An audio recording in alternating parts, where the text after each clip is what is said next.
All right, welcome to another edition of Millennials Are Killing Capitalism Live. Now that you're here, make sure you like the video, subscribe to the channel if you are not, become a patron if you are not. I want to shout out first of all Televangel again for the music, both our intro and outro here, and then the intro and outro on the audio podcast are from him. He was formerly a co-producer with, or he was a part of a production group called Blue Sky Black Death, which some hip hop heads and instrumental music heads might know from. They've been doing work for a long time. So anyway, shout out to Televangel for that. Also want to shout out folks who have newly become YouTube members or supported us on Patreon. Much appreciated for that. I do want to mention, because it relates to this conversation, that we do have a counterinsurgency study group that starts next week. It's still open, so if you want to be a part of that, there's details on our Patreon.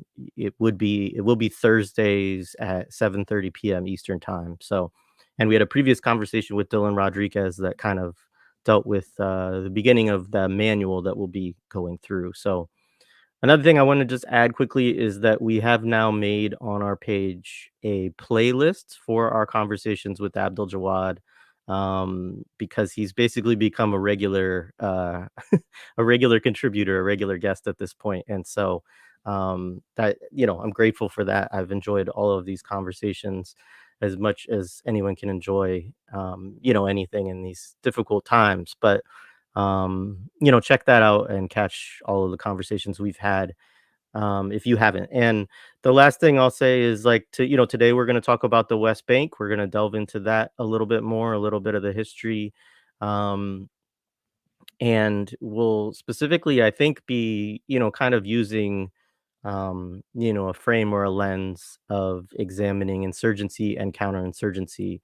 And so for that, I'm thrilled to welcome Abdaljawad Omar back to the show. Good to see you again. Good to see you, Jared, and good to also be with you again. I'm sure that becoming regular might mean that people are getting sick of our conversations at some I don't know. I think maybe some people, but no, actually, I think people look forward to them very much. And every time that I post that you're going to be coming back on, I get people who message me with excitement. So don't feel that way. Yeah, so, as long as there's insurgency around it, then that's fine. No. Yeah, exactly. Okay. So where do we want to start? I mean, one of the things that I had in my mind is maybe we should start with talking about Oslo, but I don't know. I mean, you're the person who's going to kind of lead us here. So, thinking about West Bank, where do you want to kind of start this conversation out? I mean, it's very difficult because when we talked about this episode, I was thinking where to start as well. That always that question of beginning or origins or the genesis of things that you try to lay out or you try to pinpoint, and it's always arbitrary. So in many ways, whatever starting point we choose, it's always gonna be filled with its own problematics. But I think for me, I mean, going into a lot of the study of the history of resistance in Palestine and its mutations, transformations, etc., I was always, also attracted by default to the ways counterinsurgents spoke about their own, strategies, tactics, techniques, and also histories of dealing with whether it's liberation movements in the global south, whether it's various forms of communist insurgencies that existed throughout history, and the connections, if you want to place it that way, between all of those in producing the contemporary form of counterinsurgency that binds economy and psychology and bureaucracy and discourses, and at the same time has material changes the material architecture on the ground. And the West Bank has become this sort of place that is in fact one of the most advanced labs for counterinsurgency in the globe, all over, whether it's in terms of new technologies like AI and surveillance technologies, whether it's in terms of the material infrastructure of how you maintain a counterinsurgent mode, a perpetual, if you want, counterinsurgency, but at the same time of how you construct an idiom and narrative, collaborate, or even an institution that collaborates among the Palestinians with counterinsurgency and devotes itself fully to counterinsurgency. There's a complex, if we want, history to all of that. That's one element of it, but I always found myself also, drawn back to Israel's own formation, its own militarism, and its own version of how it views counterinsurgency. How it came to learn a lot of the methods from the British in before 1948, and I think, in many ways, this is generally downsized in our view of Israeli military, because the Israeli military takes this mythic, out of proportion notion in many of those that supported Israel, its allies, across the imperial center, and its ability to defeat Arab armies, etc., became a sort of legend. But at the same time, there's this kind of break that is called the Nakba, or the catastrophe in English, that is overemphasized in the literature, which tends to situate the rise of Israeli military, and its more organized state form, the IDF, or the IOF, as many Palestinians would point out, without that history of British real engagement with developing the tactics and the backbone of the entire military infrastructure and occupation. I mean, it's important to note from the outset is that the Israelis were good learners from their British teachers. And in fact, one of the most central figures, even in the creation of the IDF in its genesis, was Ord Wingate, who's a British officer that was highly, attached to Zionism, from, I think, a Christian Zionist viewpoint, but also from an imperial viewpoint, and was this kind of spirited British officer, insubordinate to his, military hierarchy, who tested the limits and transgressed the military orders, and who was central in the formation of the Haganah's view of offensive action, at least during the Palestine revolt in 1936, or one of the largest revolutions that Palestine had before the ensuing of the Nakba, or the catastrophe, where the Palestinians were shattered. And this figure, of course, is not the only one, at least in that history, in the pre-1948 history. You have people like T.E. Lawrence, you have people, or Lawrence of Arabia, who's very, he's become a cultural icon and figure for many. He fought alongside, an Arab insurgency against the Ottoman Empire, and also took, a mythic, or became a mythic figure in the, history of British Empire and colonialism, as well as this kind of figure that transgressed the boundary between being an imperial agent and at the same time being, Arab, at least in this sense of, embedding himself among these Arab insurgents. And he wrote about, insurgencies as a vapor or gas. And we have this Ord Wingate, another, figure that helped formed a lot of the offensive tactics in the 1930s in Palestine, who was also in his own right a mythic figure for the Israelis. And in fact, we can see that a lot of the Israeli leadership, people like Moshe Dayan or Sharon or others, are heavily influenced by this, invention of tactics on the fly. This idea that you have to be agile, you have to have this kind of energetic, spirited, fanatical personality, smart, daring, and A military officer in the Israeli army has to always find a way to win, no matter what the condition or the context is that he finds himself in. So there's that element of an anti-doctrine, uh, um, lineage, if you want, within Israel's own formation of counterinsurgency. So Ord Wingate was responsible for what was called the night squads. And the night squads were meant to take the war to Arab villages at night. And they included, tactics that included executing every 10th man to get people to confess. That included, breaking smuggling networks, form of excessive brutality, something akin to what Israel is also now, in fact, doing, but on a larger industrial scale in the Gaza Strip. So this kind of like gloves off and placing brute force in the formation of your strategy, but it's also being agile, mobile.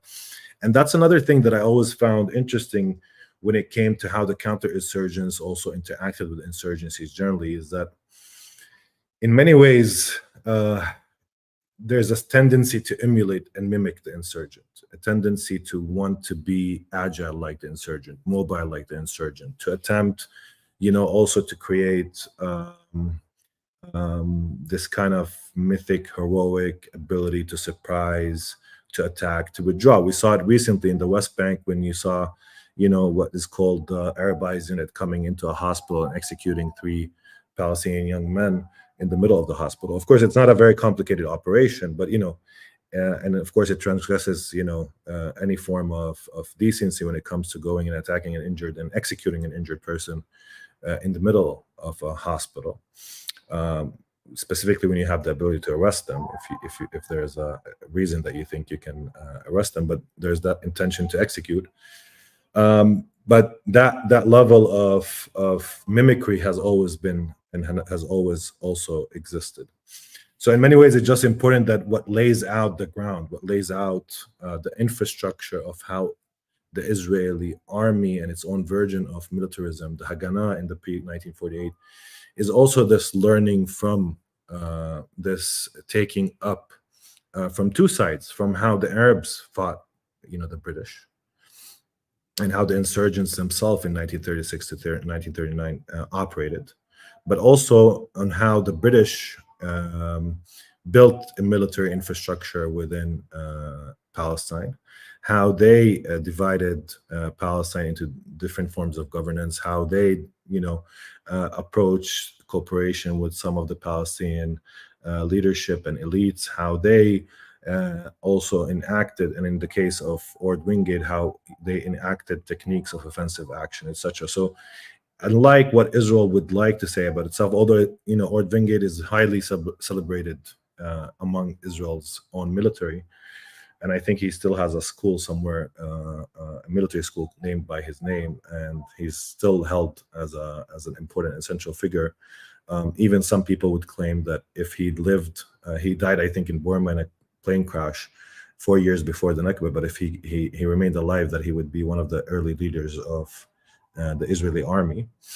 But anyways, beyond that point, it's important to just note that, Israel and the Zionist movements, the genesis of its counterinsurgent models lies, in fact, in the entire history of tactics that the British have used, whether it's in Iraq, in Yemen, in India, in other places where the British fought insurgencies, taking their experiences also in Palestine.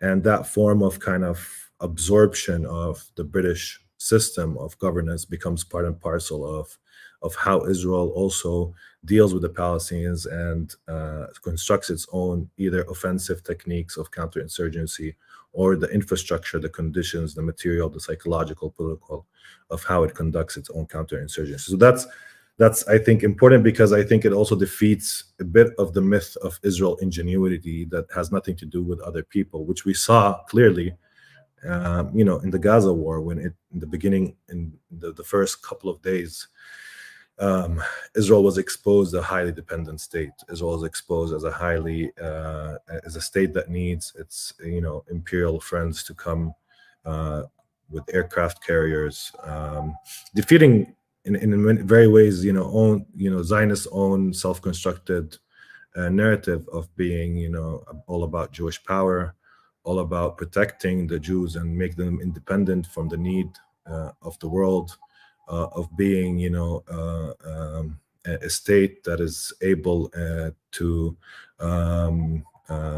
defend itself and fight itself without the need of others, even if these others are friends or allies, that it's capable on its own terms to defend them. We see it now in the dependency on grenades and weaponry coming from the industrial bases that America has for the manufacturing of weapons and supplying them through this logistical line that keeps feeding Israel with the bombs that are dropped and the artillery that is dropped on Gaza. And we see it on a diplomatic level in UNRWA, the current fight in UNRWA and the ICJ, in the UN, alongside America's own Arab allies in the region, and how they also are part of this entire picture. But even deeper than that, it also goes to the very foundation of Israel's military. That it's a military that absorbed much of its tactics from the British, much of its own conception of offensive action, of the models of leadership that it highlighted from the British. That's I think something that should be noted from the outset. Yeah. Yeah, I think that's a great place to start, and I appreciate you highlighting that. I think that it's important also for our listeners, and especially people who are newer to thinking about counterinsurgency, to understand that it as a doctrine, which obviously there's multiple forms of it. There's different approaches, but it all comes out of colonialism. I mean, the whole idea, and settlers are an interesting, I think, role. Like you have, you know, I mean, we could get into that a lot, but like, I think the fact that some of the states that have spent the most time, focusing on these doctrines and developing them, you have the United States, you have Australian intellectuals, you have Israelis, right? This relationship, I mean, Ireland is a very interesting example to look at through a lens of counterinsurgency. Um, and this relationship of being a colonizing power and trying to think of the different ways that you maintain your authority, that you maintain, positive relations, that above all you maintain the kind of exploitive, extractive relationship with the territory and the people.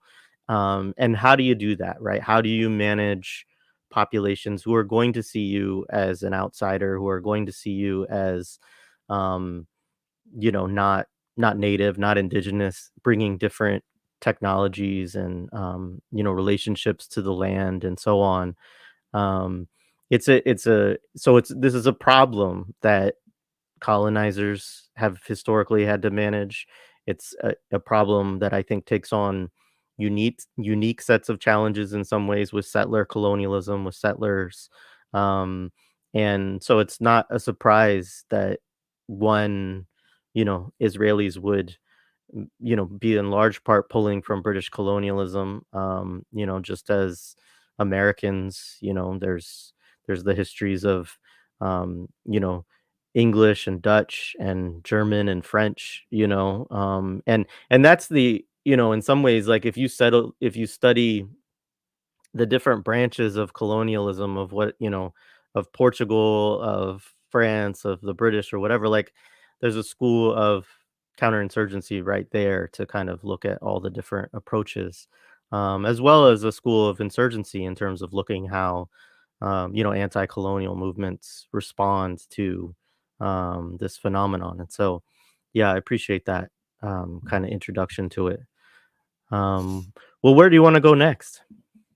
I mean, my own, my next part would be, it's important from the beginning for people, just like a basic understanding for people that have very little knowledge of Palestine, is that and it's a question that is now recurrent among Palestinians, is that as you have this form of genocidal warfare happening in Gaza, where the Israeli approach seems to be to make sure to link every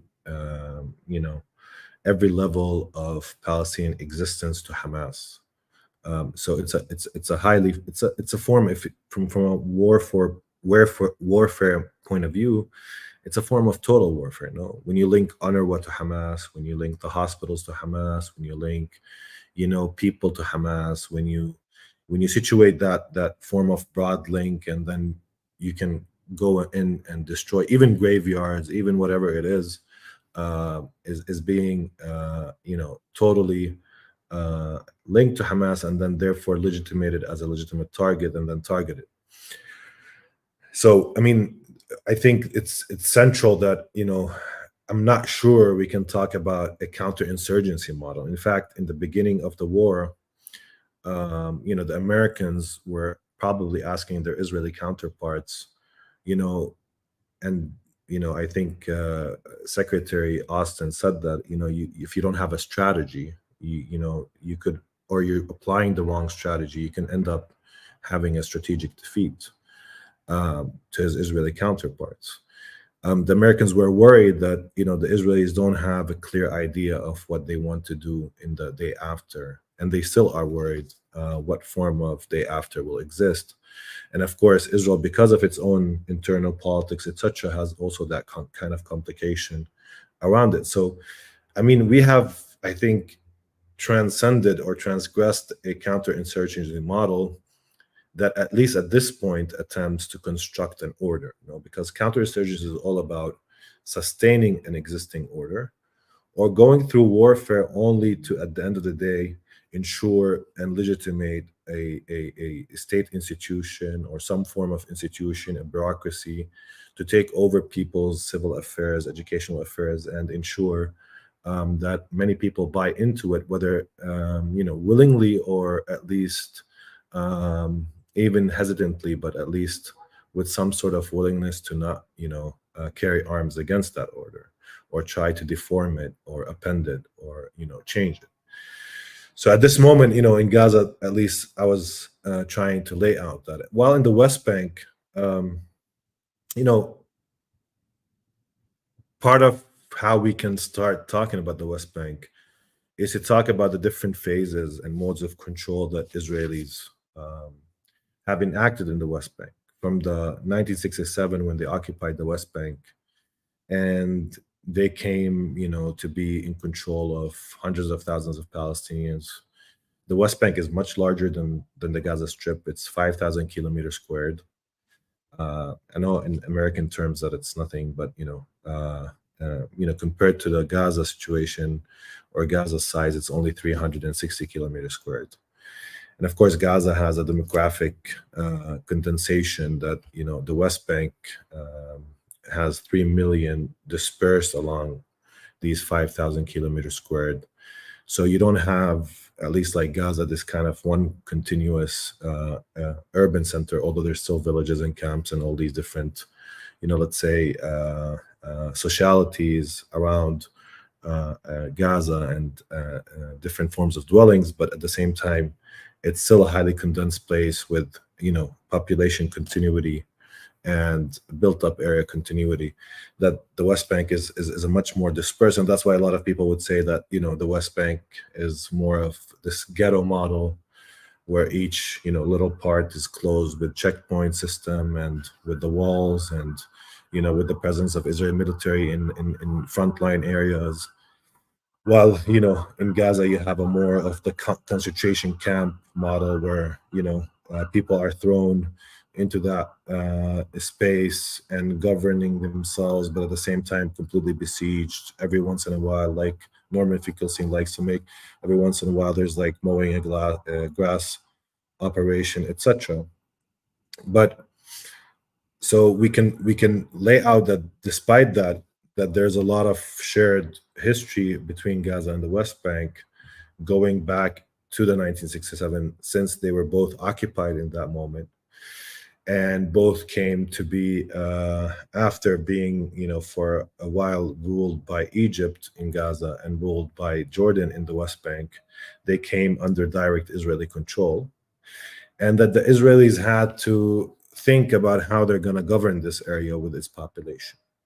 and what ways can it ensure, a form or modicum of stability, and how it will conduct itself. Because in 1967 there was a failure to drive people out. There was no systematic ethnic cleansing campaign. It's not that the Israelis didn't try that much, but people were also more aware. They didn't flee as much as what happened in 1948, and therefore Israel was left with this large population of Palestinians that it had to control. And part of that process was the creation of an intensive arsenal of military orders that rechanged the legal framework around governance. And Israel actually, before 1967, had this kind of military governance model for the villages and towns that remained after 1948, for what the Palestinian citizens of Israel. And at some point in the 1960s, I think 1965, I'm not sure, it lifted this military governance, and it eased the restrictions of movement that was placed on the Palestinians who lived under military governance within Israel's proper, between quotes, and allowed them some citizenship rights, and dealt with them in terms of trying at once to integrate but also to exclude from Israeli society, from Israeli resources, means, economy, education, etc. And there's a long history when it comes to Palestinian citizens of Israel of how that was conducted on different levels. And of course there's an underlying thing that remains true, which is that it always attempted to minimize the land that Palestinian citizens of Israel can build on, or can engage on, or can live on, and of course expanded Israeli settlements on their expense. But it provided a different model. It lifted the military governance, and it takes that military governance system and implants it in the West Bank and Gaza. So you had a military governor with military orders, and it organized everything from the right to demonstrate, which was, of course, there's no right to demonstrate, up until economy, factories, and licensing for factories, labor. It organized civil affairs, political affairs. Of course, in that sense, it disavowed any ability of Palestinians to organize politically, etc. And it tried to engage in this, what has been called a carrot and stick form of governance. From 1967 onwards, that was the main paradigm. It tried to give Palestinians some incentives, specifically economic well-being, through access to the Israeli market and labor, which Israeli market needed. It needed a lot of cheap labor. And at the same time, it tried to exact a heavy price whenever a Palestinian resists. Even in these years, we were talking about forms of collective action around strikes, or things like people organizing voluntary work, or educational collectives, or it was a very, we're not talking about necessarily, although there are some stories specifically in Gaza, or some experiences in Gaza, and somewhat also in the north of the West Bank and other areas, where there were some form of minimal insurgencies that came with the beginning of the occupation. But more broadly, let's say the political movement at that moment was more around organizing kind of like autonomous ability to rule ourselves, volunteer, etc. So that carrot and stick model becomes a predominant way, but it was also based primarily on Israeli thinking about, how do we allow the Palestinians to feel that they have a better economic life, but at the same time not allowing them economic autonomy, or to rule their own economy. So what happened generally, and this is a simplified take on the political economy generally more broadly, but what happened from 1967 to 1993 was this model where Palestinian laborers would go and work in Israel, and then come back to their houses, and then go to the supermarket to buy their food. And all of that food was basically Israeli produced, no? Whether it's vegetables, whether it's all the items that existed in the supermarket. So there was a complete denial for the ability of Palestinians to build their own, let's say, economic infrastructure, the factories. And even existing factories were being secluded from any form of support from the military governance. Licenses for new factories were always rejected. Um, a lot of the Palestinian agricultural, farming tradition was destroyed by not allowing Palestinians to use their water resources, shifting and incentivizing a model of creating out of Palestinian, farmers who are self-sufficient to some degree, laborers who are dependent on the Israeli market, etc.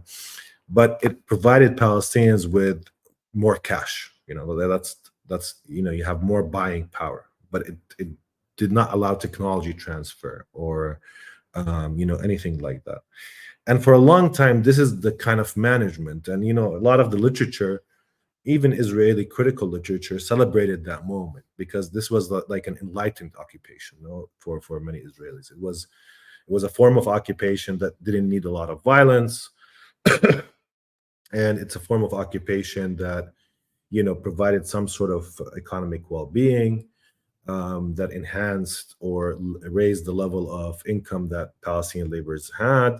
And if, of course, it was based on this kind of like navigation of inclusion of and exclusion of Palestinians from the Israeli market, on the incentives that are in place, but also on the disincentives and the formation of this economic infrastructure that at the end of the day destroyed any form of Palestinian economic independence or ability to generate an economy that would compete with Israeli merchants and producers and otherwise. So it created that link where the Palestinian laborer was dependent on his Israeli employee.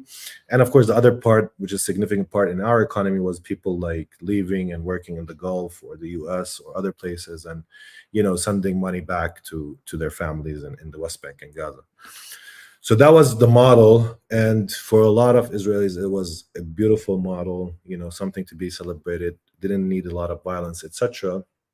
And it coincided, to be honest, in our history with the focus of resistance and armed struggle, not within the occupied Palestinian territories, not within Palestine proper, but among the refugees who were farmers, who were turned refugees and become revolutionaries in the diaspora. So in Jordan, in Egypt, in Lebanon, in Syria, and who were organizing around this new political formation that included a lot of political parties like the PFLP and Fatah and others in the Shatat, what we call the Shatat in Arabic, which is the diaspora.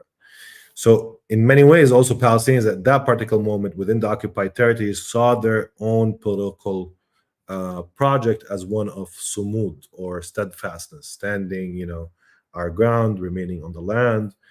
And some people would theorize that there's more a positive sumud, a more, proactive form of sumud, where it's not only about, just existence, it's also about, cultural celebration, political action. It's about, building the collective possibilities of struggle.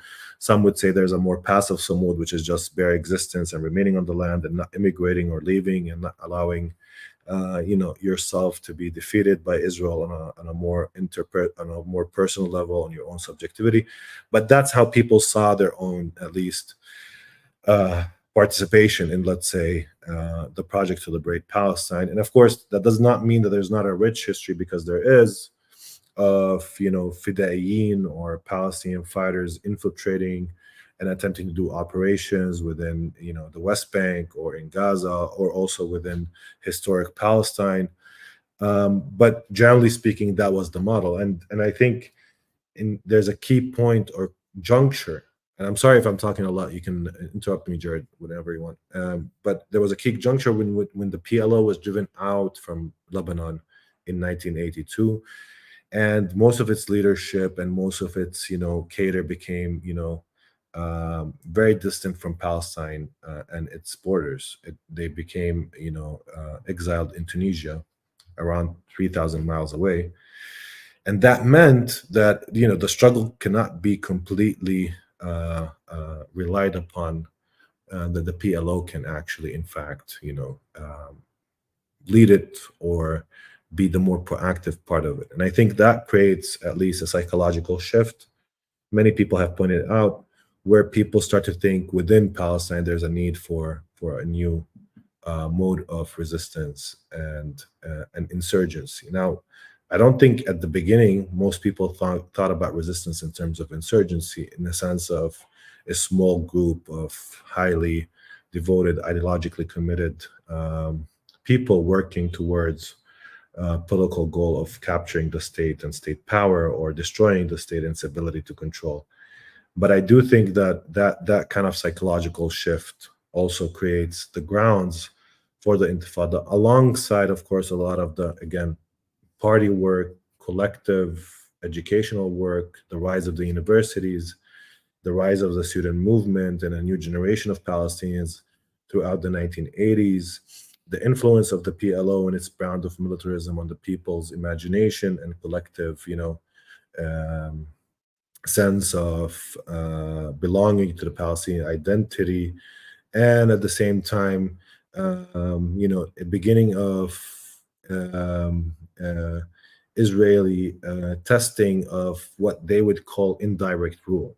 And I think the Israelis were always interested in a form of indirect rule since 1967, where they would find some sort of Palestinian, structure that can cooperate with them without them taking the burden of completely ruling every part of Palestinian life.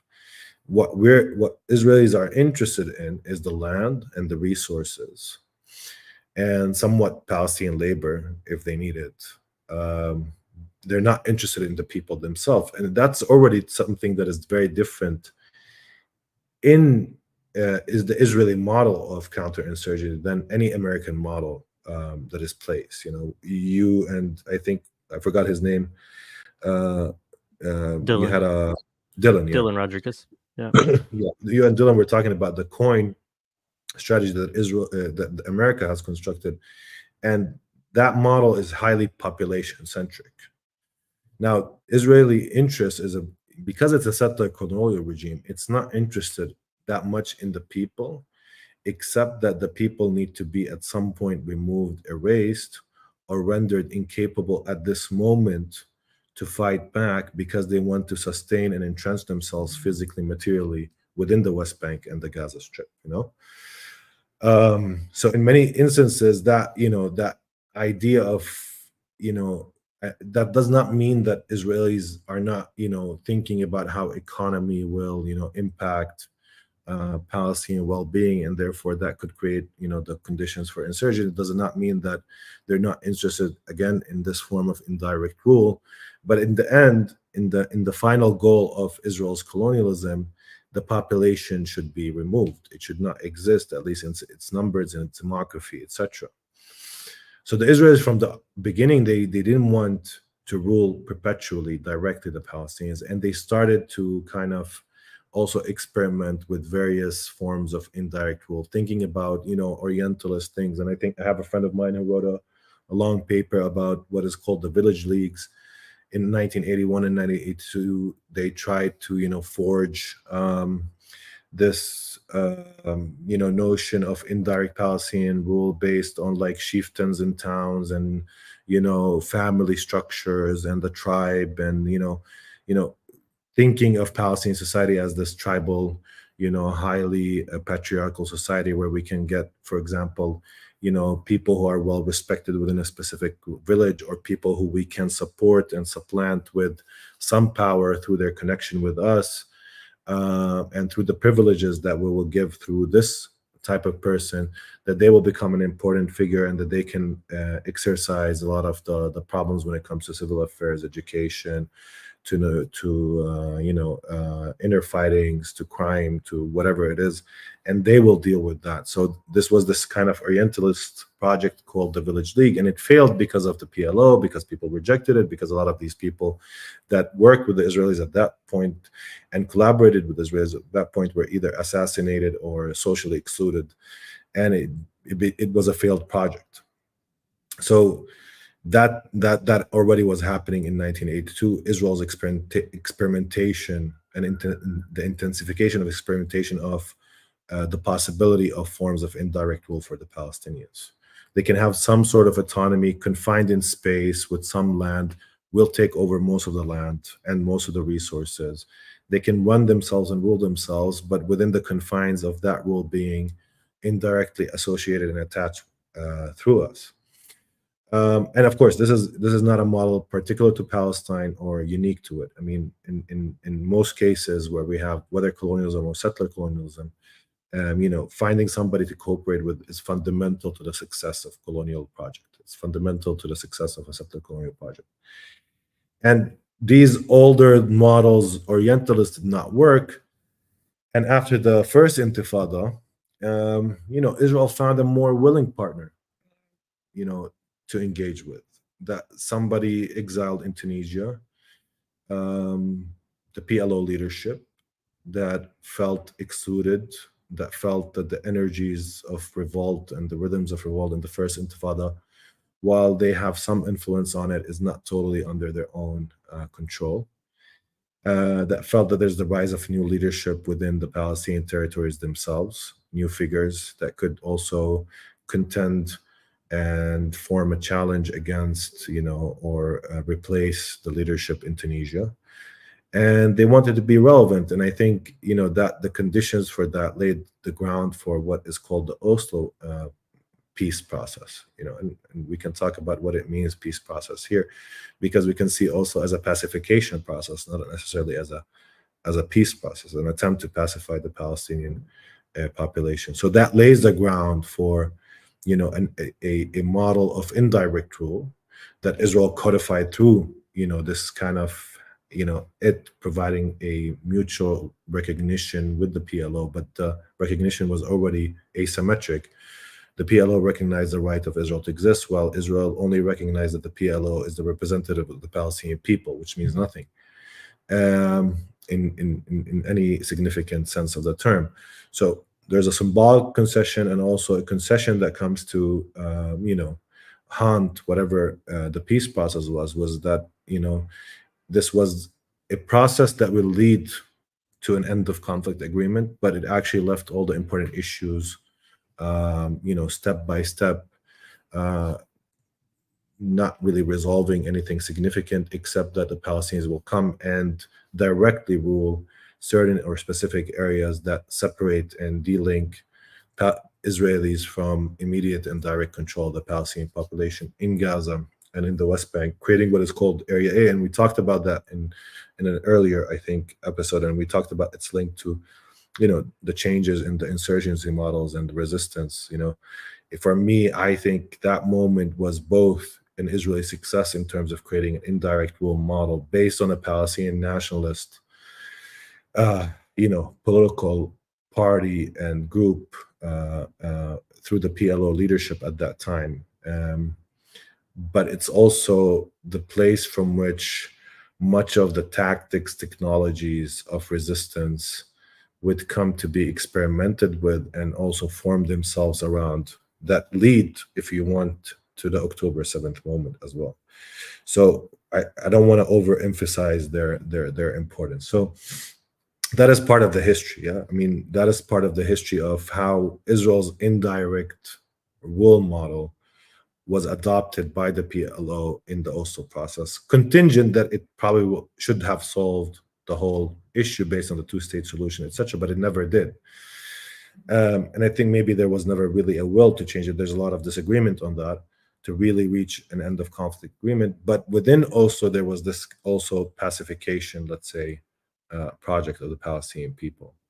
And, we can maybe perhaps talk about that, more. But if you want to, Yeah, no, I do want to talk about it more. I want to highlight a couple things.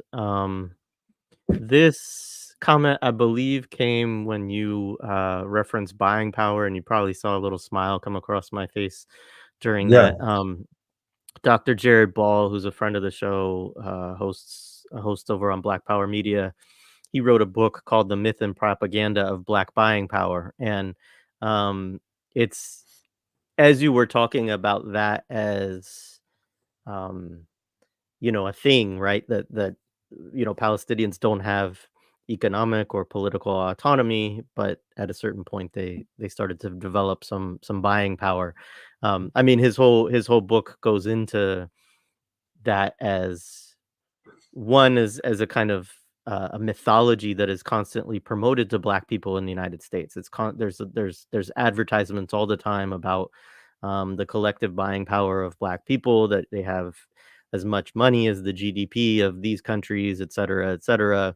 And this then gets promoted as they should support Black businesses, and Dr. Ball, of course, does a great job of showing, of course, that the economy is not segregated, right? It's not an autonomous economy. And so, you know, uh, yeah, I mean, one, Black people don't produce everything that people need, that they would need for their own population, but it's also totally integrated into, the United States, economy. And so this is just in that lens, um, a way to push people's buying activity as some form of autonomy or resistance, when of course it's actually just supporting the overall structure. So anyways, I that folks in the chat, I think, caught that too, because a lot of our listeners do also listen to Black Power Media, and shout out to them. Also, I just wanted to share, these are just people who were saying, when you were saying that they were getting tired of you, that they are in fact absolutely not. So, um, So and that's my then, attention. yeah. And then, that I think folks are drawing conclusions or drawing connections to other colonial, neo-colonial examples, especially Puerto Rico came up a couple times in the chat. I would also say that, as you were talking to, you mentioned that it's not, it's different from US models. And I'd say, of course, I mean, everybody, all of these countries have their own unique spin to some degree. But I'd say where it's most similar to the US model is probably with indigenous people in the United States, where the logic was primarily a logic of elimination, of pacification. And they did develop sort of, systems of so-called self-governance or whatever, a kind of, these sort of tribal systems in the United States. um, but that those are not truly sovereign. They're, and they're not even based upon the ways that, actually, they're never based upon the ways that indigenous people historically organize themselves. They're based upon, a model that the United States wants to impose, to kind of actually, um, disrupt or disjoint those indigenous forms of self-governance, and basically attempt to create, compradors and things like that. And um, oh, and I see Jared Ball is in the chat too as well. Welcome.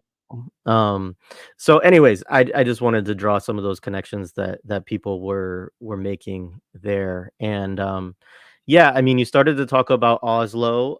I think, pacification. Let's continue on there with pacification.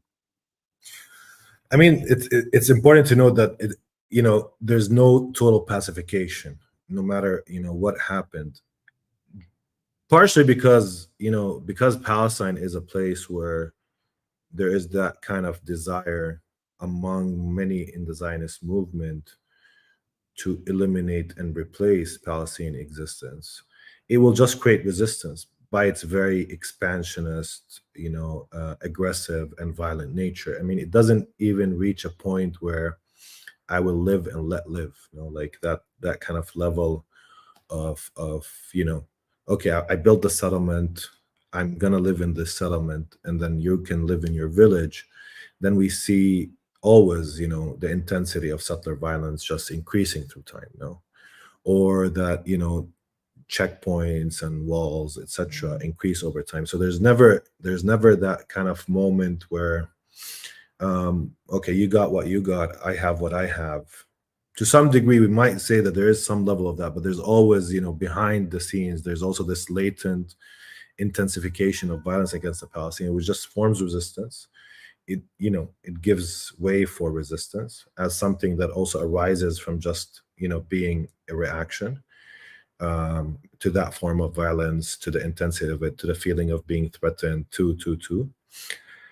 And at the same time, I think you know Oslo was presented. I mean, for me, I mean, if we're going to go back to that moment, a lot of the literature that deals with the Oslo moment, because they're studying it from the perspective of PLO, they point out the tragic conclusion of how a highly revolutionary anti-colonial movement turns from, its own grounding in, revolutionary discourses, ambitions, its leftist leanings, its protracted war model, its immenshment in people like Fanon and Ali Shariati in Iran, for instance, and Mao and others, who laid the foundation for much of also the Palestinian radical tradition.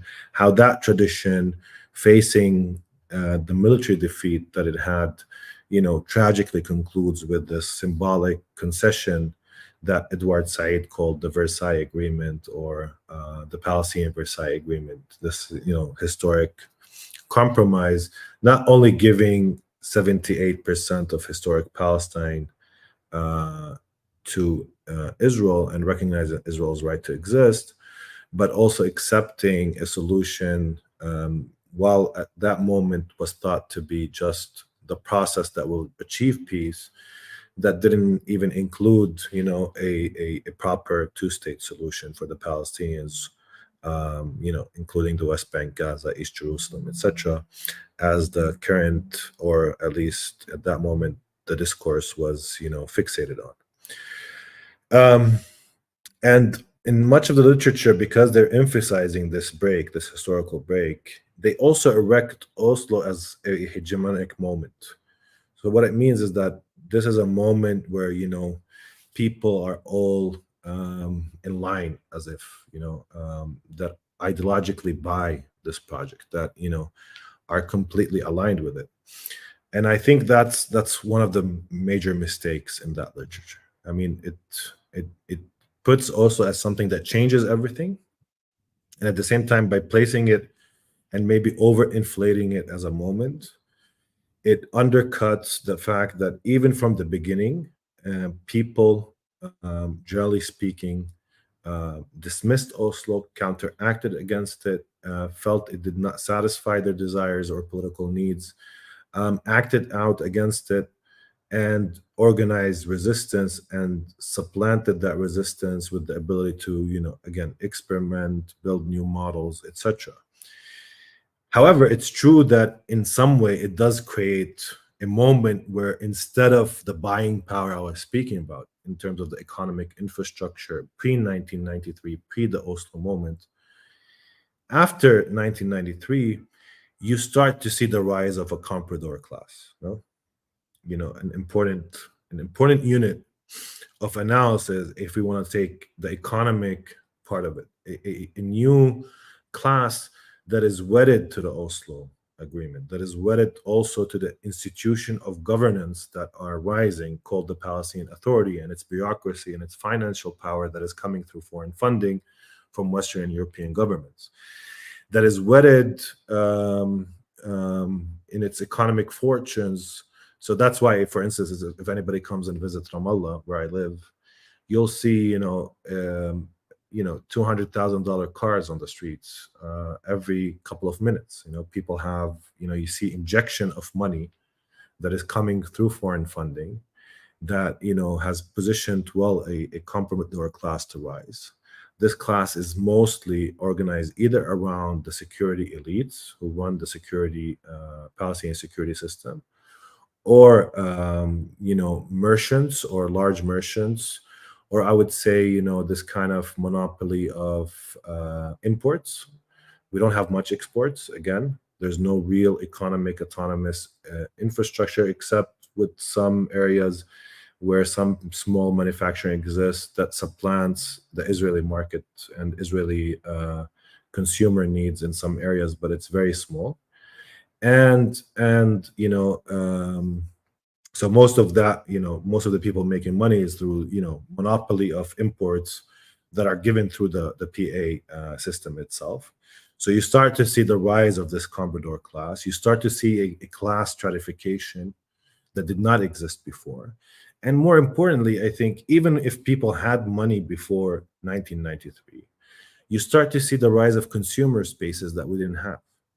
What I mean by that is that we didn't have the malls, we didn't have, the $3-4 coffee against half a dollar coffee, or 25-cent coffee.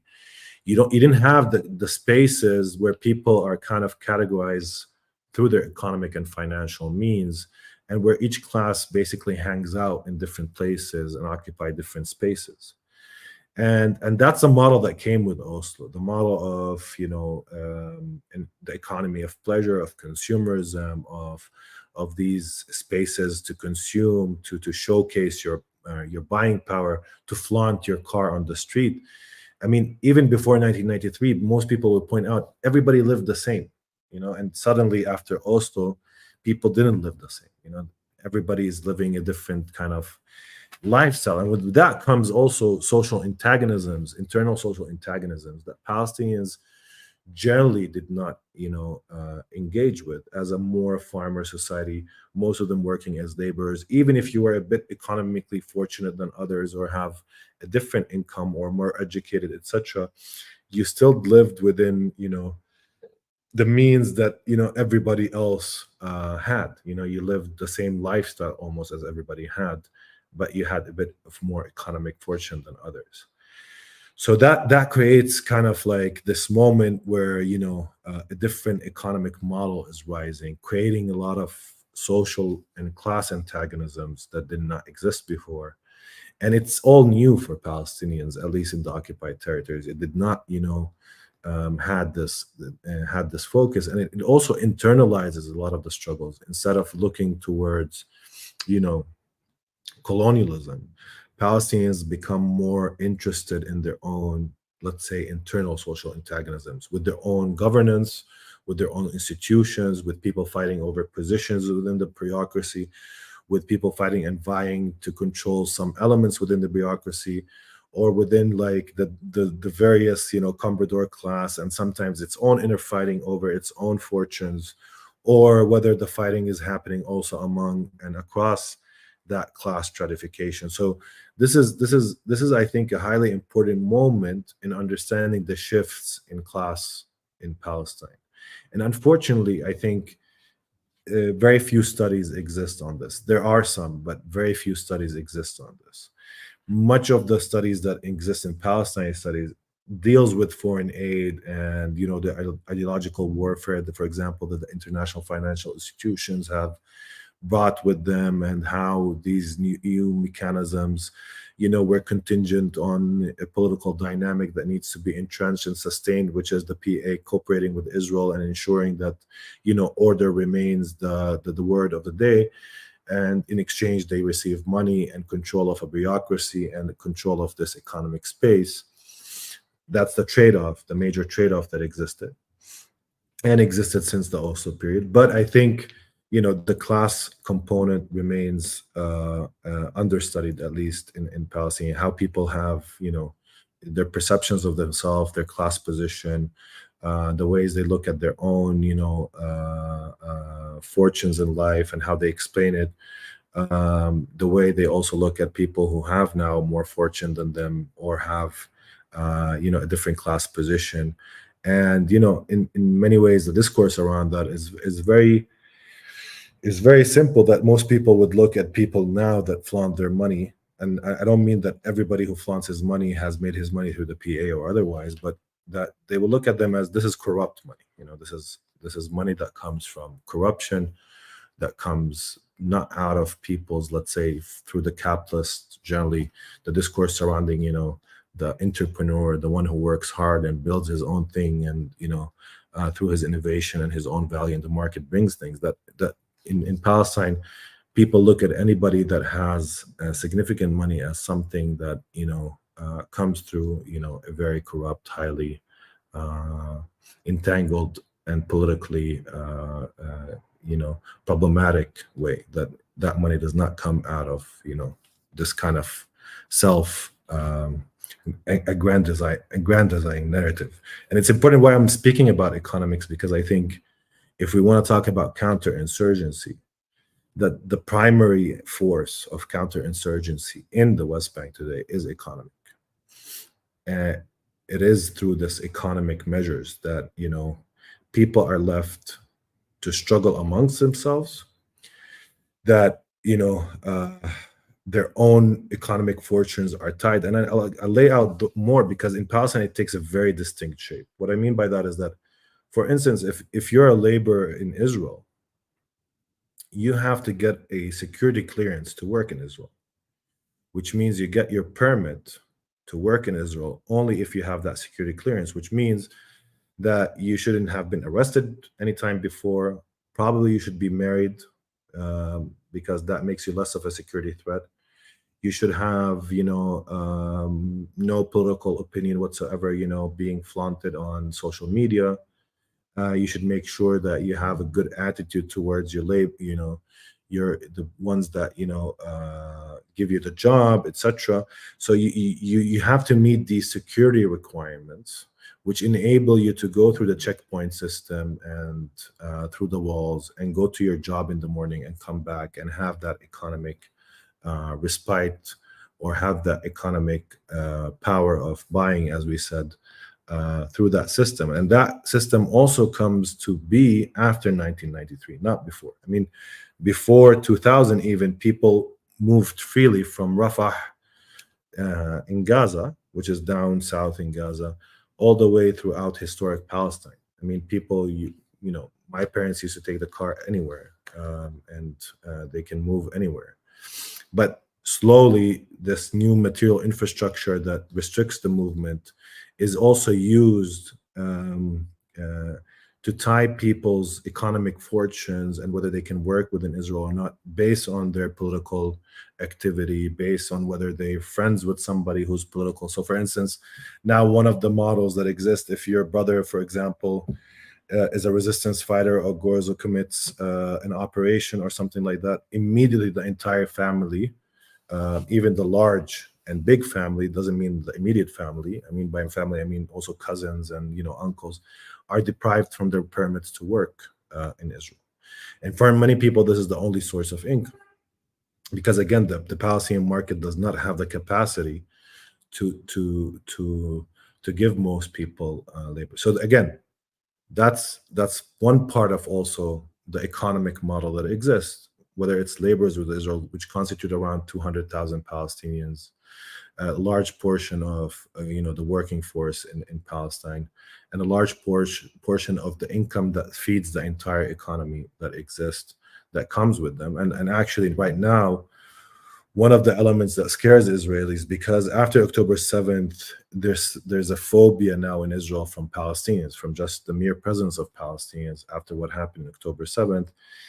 They closed completely the checkpoints and the ability for people to go in and out to Israel. And now they're scared that, these are 880,000 Palestinian laborers in the West Bank. They didn't have a job for the past couple of months.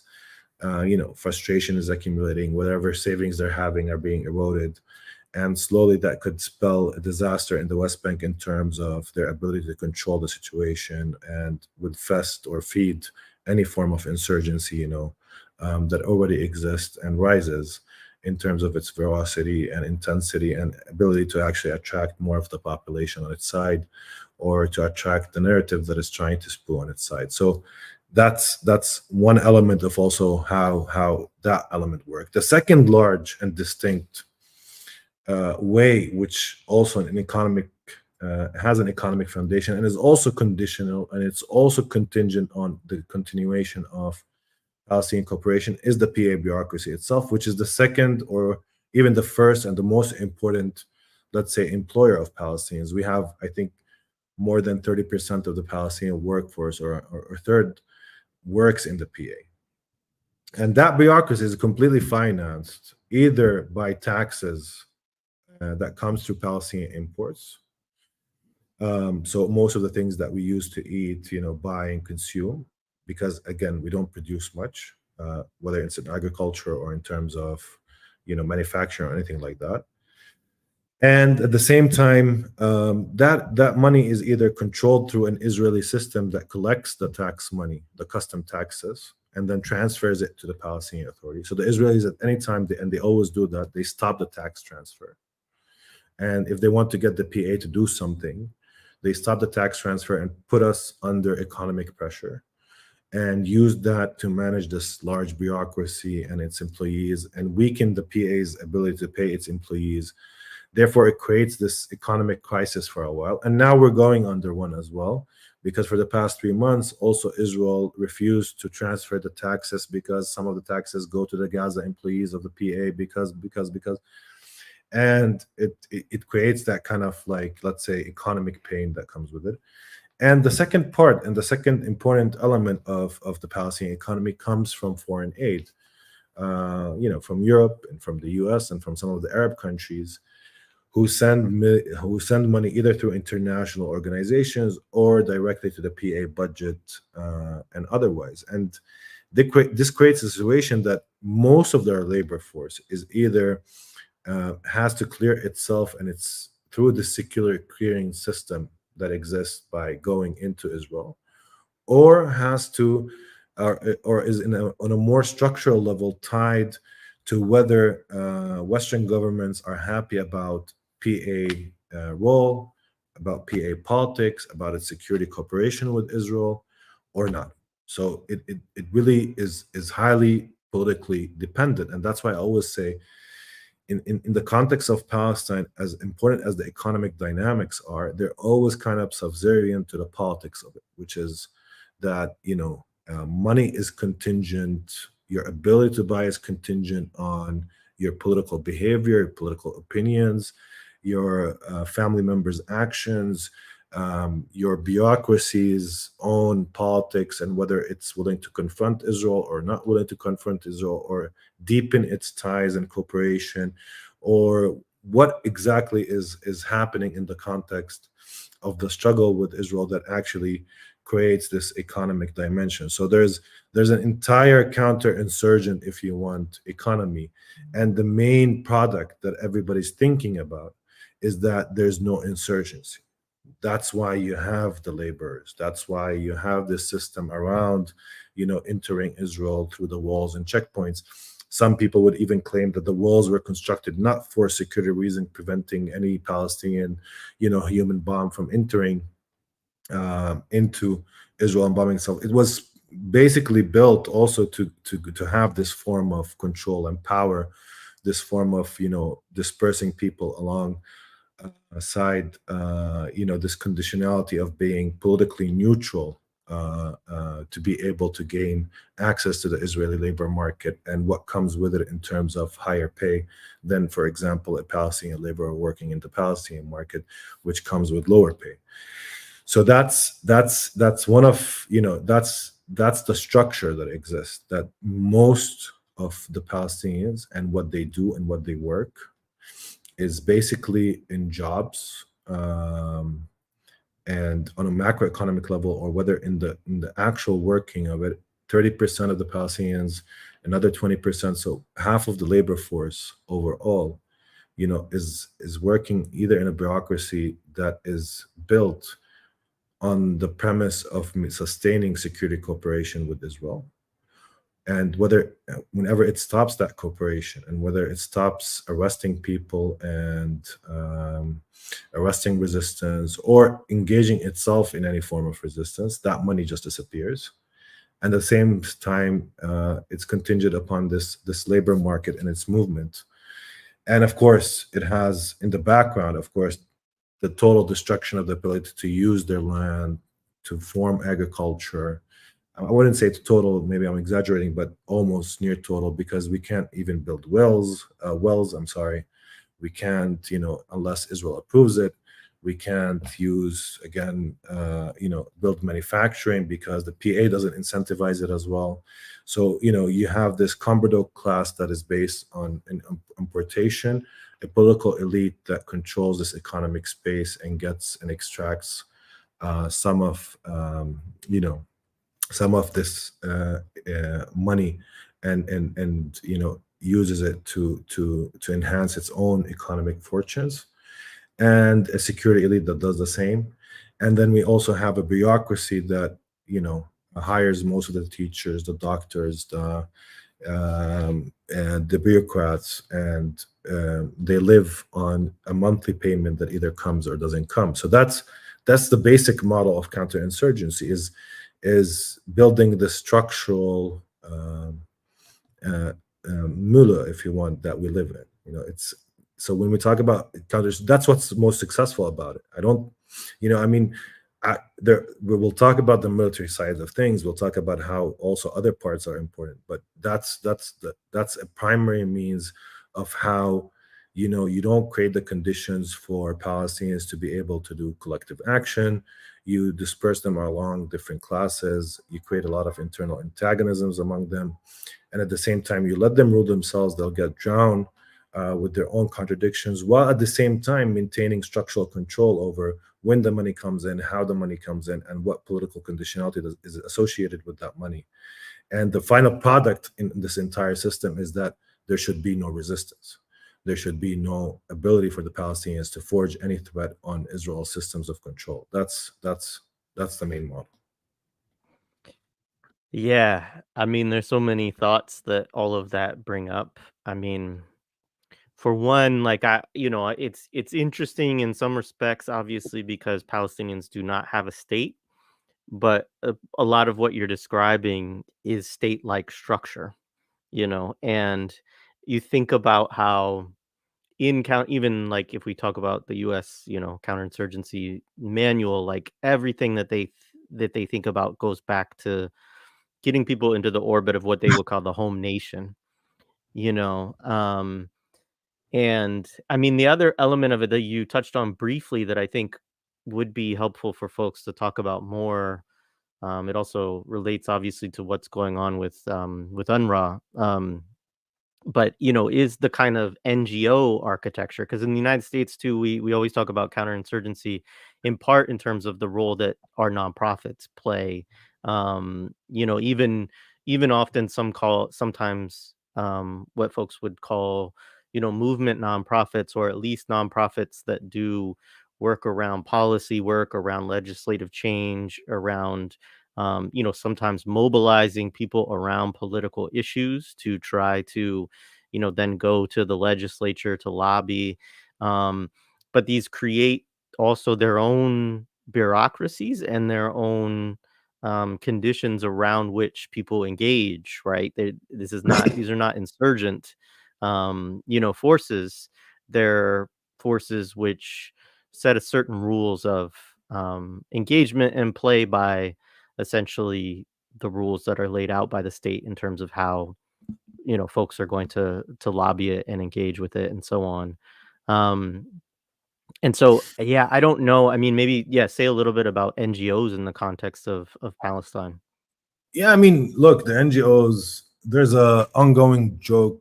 I wouldn't say a joke, but I mean, if I want to lay it out very simply, the NGOs were created for the left. That's that's the main absorption for the left. And again, you remember when we talked about forms of resistance, etc., and we were talking about how the left studies social sciences and stuff like that, and eventually when people want to find a job, they go for the NGOs because they don't want to be truly part of like the state institution. They can still do some of like human rights work or whatever it's called, because I mean, NGOs have their own acronyms and their own language. And sometimes when I hear people from the NGOs talking, I get a headache. um, you know there's a lot of words that I don't know and seem complicated, etc. But for me, the NGOs were created to kind of capture and pacify the left. To some degree, a lot of the Palestinian left willingly went through this NGOization process. And also they took their own political experience in their own movements to the NGO, because they learned how to do programs and education and what is it to raise consciousness or what is it to appeal. And so they have this set of skills and tasks, and then the NGO system, whether it's the local one in Palestine or the international one that exists, basically, is a system that enables people to work, have good, especially the international NGOs, have good income, so they can live comfortably compared to other people as well, and at the same time, not be subversive at all. So that they're part of the system. They're highly. I wouldn't say they're totally obedient or anything like that, because people do tend to also separate their own subjectivity from what they do. I mean, they attempt to do that. There's an alienation there. So, I mean, I don't want people to get me wrong, but as a systematic structural thing, the NGOs were created mostly in Palestine. The left, generally speaking, goes into it. Now, there's a more complicated history around a lot of the Palestinian institutions and how they're formed, and there's even a revolutionary history alongside those institutions. Some of these institutions, even today, despite the fact they play within the rules of the system, are still fought by Israel and attempting to be closed, whether it's UNRWA, for instance, but also a lot of the local NGOs who are, in the past couple of years, were attacked by Israel and declared terrorist organizations, etc. So there is something along that we can speak about that. But as a system, as a whole, it was created to, contain the left. And much of the Palestinian political left, whether it's the PFLP in some of its formations or people breaking off from it, or the Communist Party or other forms of leftist parties, DFLP, etc., they were happily, I wouldn't say happily, but they were reticently engaged with the Oslo moment, on the notion that they object to it, but they will not challenge it in a very, in a very radical sense. So they became, a highly, second fetter to the Oslo process, working through the NGOs to create civil society, democratic institution, etc. And a lot of people really truly believe that that's what their work is. A lot of people just saw it as a source of income, because all these NGOs, whether local or international, were receiving huge sums of money. You would write a proposal in the 1990s or even today, and a lot of the donors wouldn't care. Now it's becoming more contingent, and you have to sign, and we can talk about that. That's a whole big story. Palestinians have to sign that they condemn terrorism, and now they condemn the October 7th attack if they want to receive funding from foreign agencies, etc. There's a whole struggle around this. So there's also symbolic concessions within that, but that's how the NGO ecosystem in Palestine was created, and it really, killed the left. I would say not totally, but it killed the left, at least as an organized political force that is capable of becoming, an alternative to the PLO current leadership, of the PA leadership, or being a strong force in Palestinian society, at least beyond its ideological influences that remain, or beyond its presence on a more personal level, or individual subjectivities, etc. Now, my second element of it is that the PA was created for Fatah, mostly. Mhm. It's a thing that sustains Fatah as the primary political party, because they control it. They control who gets the job within it. They have control over the bureaucracy, and so that's also a form of kind of how you absorb a revolutionary movement like Fatah, one of the biggest in our history, and turn it to become a state form, of course without sovereignty, and turn it into a counterinsurgency force that works against any form of resistance arising in the West Bank. So the PA is another form of how that institution and the control over that institution.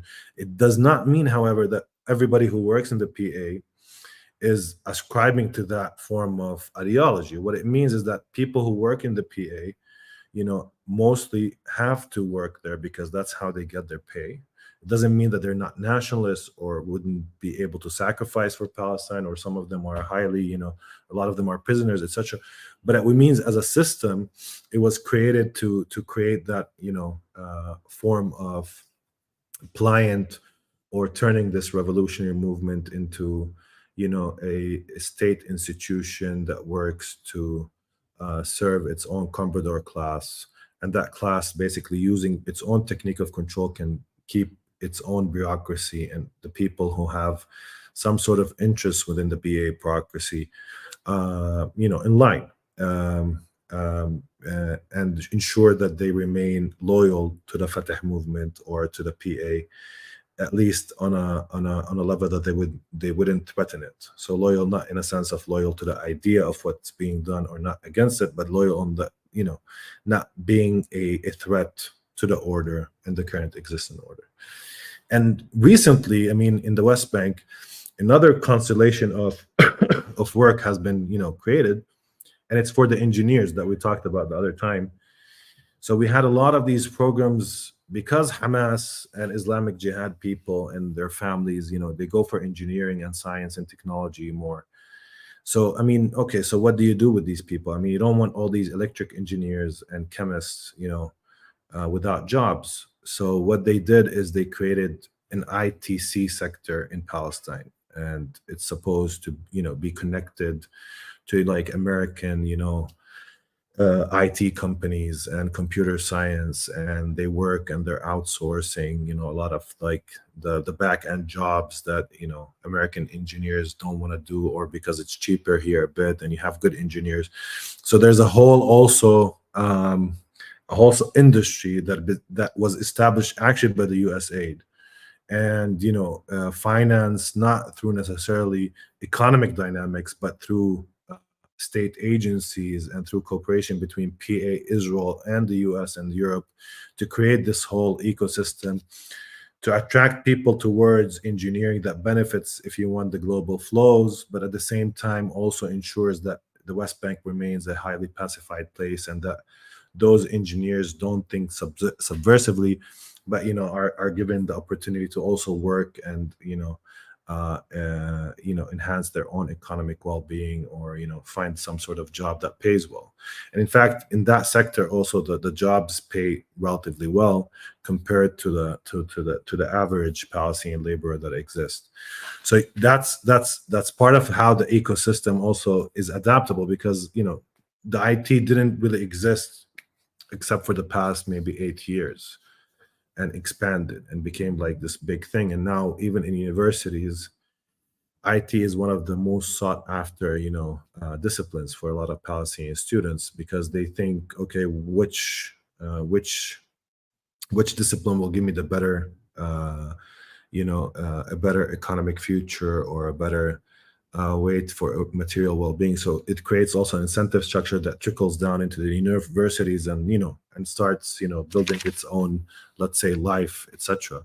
But it was primarily set to basically also contain, the engineering and science backgrounds into a form of an economic model that sustains it. So you have the laborers, you have the IT system, and the engineering around it, you have the NGOs, and you have the PA again. And that's part of the picture of how that counterinsurgent model has, and its economic foundation is highly important. Yeah. Very interesting. I mean, one of the things that I've thought about with some comrades a lot over the last few years in the US is like, there's been there's been, I would say, advances. I don't know how strong. It's kind of maybe more the narratives around these things, but what I would say is that like a lot of you have progressive movements, and cities in the United States tend to have more progressive politics, and so as there are more insurgent moments, then often these can, not always, but can lead to opportunities for people to take political power, whether this is sort of mayoral positions, more people on city council, etc. Right? And these come always, in my view, with um, uh,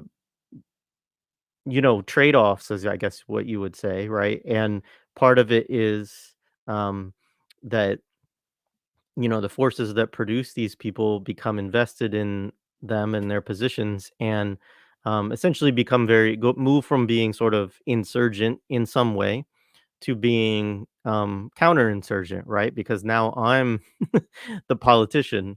Now I'm the mayor. Now am the one doling out the jobs or working with the police chief or whatever. And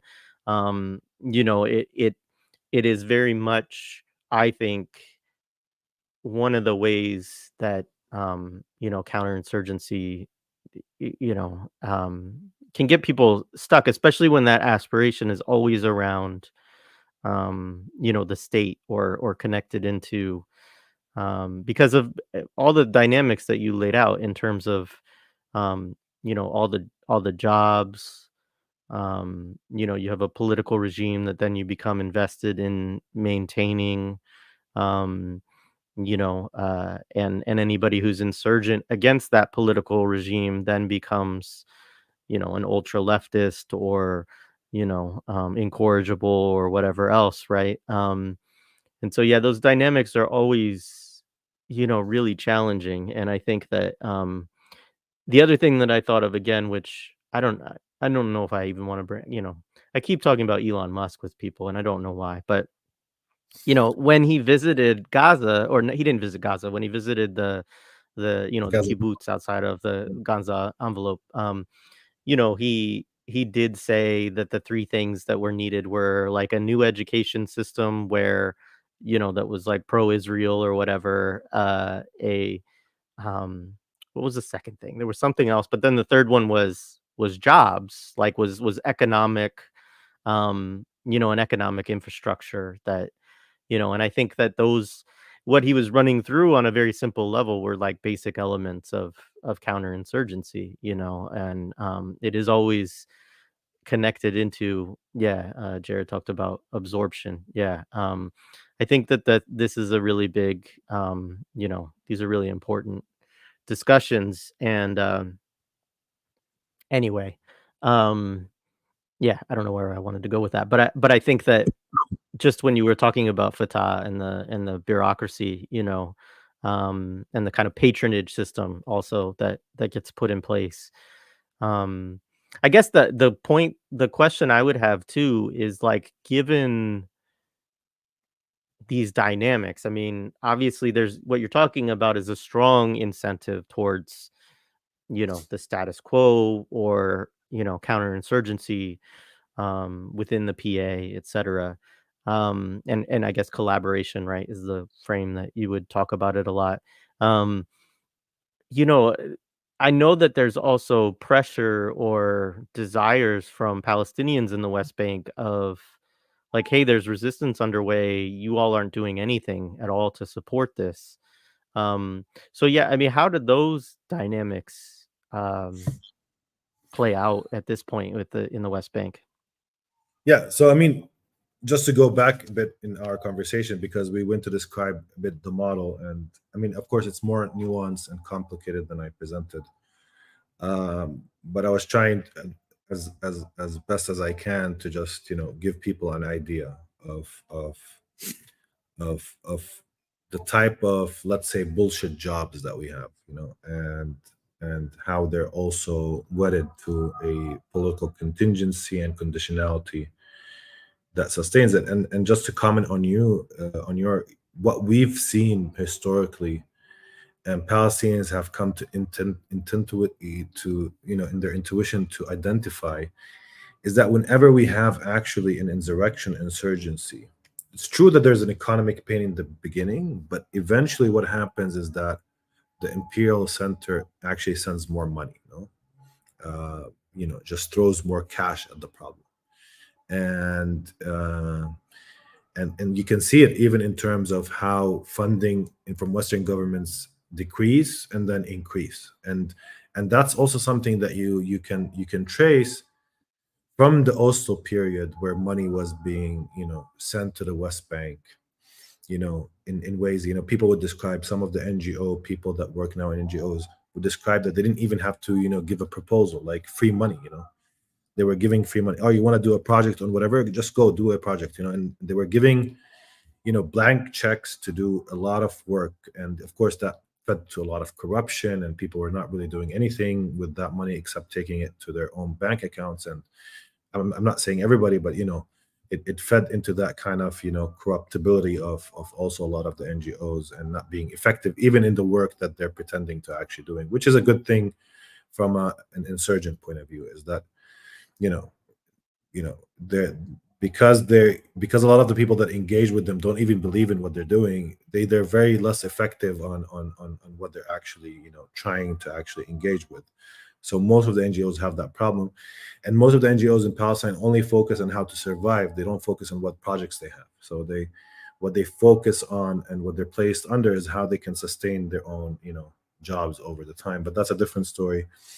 But if we go back in the second Intifada, which comes after the Oslo period, which actually shows us that the Oslo moment was not a hegemonic moment, because if it was a hegemonic moment, you wouldn't have one of the most intense violent encounters between Israelis and Palestinians in the early 2000s. Now it's not the most, because with Gaza that superseded it. Yeah, but at least up until 7th of October, it was the single most intense violent confrontation that happened between Israelis and Palestinians directly, excluding the 1948 war. So in that sense, you had a highly important breakdown of order, the deformation of the Palestinian Authority, the breakdown of the NGO system, almost to a zero level. I mean, it wasn't zero level because some of that infrastructure was left, at least with the people and some of its main parts. But through from 2000 to 2005, there was a systematic destruction of a lot of the institutions that existed in the West Bank. People were not getting paid. The macroeconomic conditions were horrible. You had curfews, you had intensive violence, incursions into Palestinian cities, etc. And after 2005, we had this new setup, a new economic, political setup that a World Bank, an ex-World Bank employee, a Palestinian called Salam Fayyad, was trusted to basically manage and create. And you had this like PA 2.0, and at the same time you had a new resurrection of the Palestinian Authority, its own project, its own narrative around state building and state institutions and the creation of a Palestinian state. And it was selling a narrative, a counterinsurgent narrative at that moment, part of killing off the second intifada and ensuring that the Israeli military success in entering incursions into the Palestinian towns, arresting a lot of the resistance fighters, also weakens, any support for resistance after the economic pain and the violence and the trauma that came with this violence. You had this, American educated World Bank, economist and employee Salam Fayyad coming saying to people, look, let's build the institutions of the state.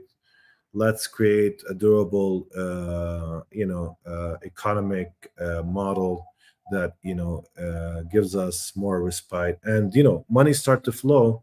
And he was building the institutions between quotes, and at the same time, the idea was contingent is that if we build the institutions of the state, we should have a state. No, that's the entire premise. And again, in 2012, so from 2005 up to 2012, of course, there was the big division between Gaza and the West Bank. I didn't mention that, but Gaza goes another direction, while the West Bank, because the resistance was military defeated, and most of its leaders were either killed or arrested.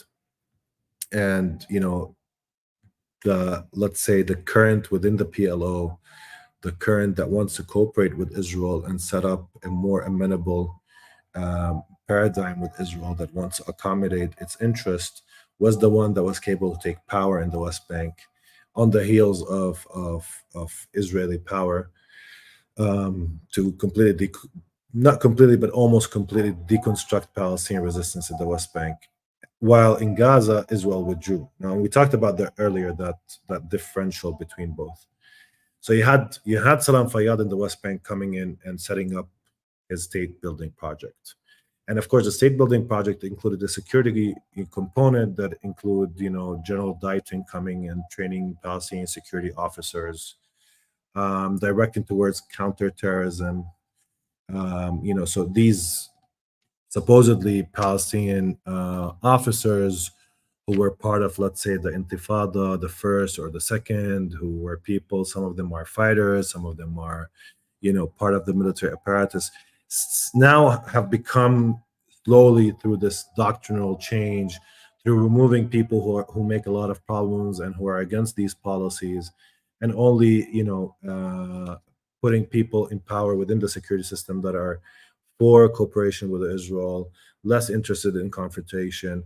So that through this change in the institution, through retiring people or sidelining voices that are against the current moment, the PA remodeled itself along the lines that its current leader wanted, which is who is Mahmoud Abbas Abu Mazen, and through the implementation and design and engineering of the World Bank and the IMF and Salam Fayyad. So you had this new system. The idea was we're building the state institutions, we're changing the security doctrine, we're going to create the state, and once we're ready, the world will give us a state. Now, after you completed that project and pacified yourself and participated in this pacification process, the world didn't come and give you a state. So the same narrative that was used to kill, if you want, the insurgency coming out of the second intifada falls, mute, because the political horizon simply did not change. People were still under occupation, the settlements were still expanding. The settler right wing fascist spearhead of the Zionist movement, that is embodied in Ben-Gvir and Smotrich, who we see on the news talking, these young settlers roaming around the West Bank hills and, throwing stones at Palestinian cars, killing babies, destroying olive trees, so the intensity of the violence is not necessarily also changing. And the state has not arrived. Nobody's taking you seriously. Nobody's coming to Abu Mazen and talking to him. Nobody cares about, oh, you finished the state institutions. The World Bank gave you flying colors and graded you well and said Palestine is ready now for statehood. But again, the state did not emerge. So the same counterinsurgency narrative that was fed in the second intifada to kill it off and move to this transformation of PA 2.0 starts to, slowly erode.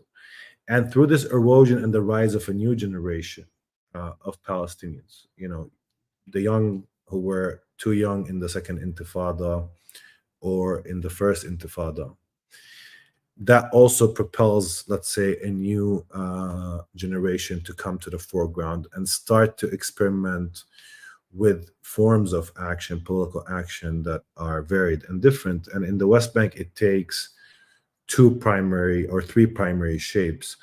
Among those from the middle class and upper classes who are politically inclined or have, some sort of idea of how they want to change the world they live in, it took the form of engagement with social movements, educational collectives, at sometimes, street demonstrations, etc. But these type of movements, because of the class background of most of those who participate in them, and because of the colonial condition we live in,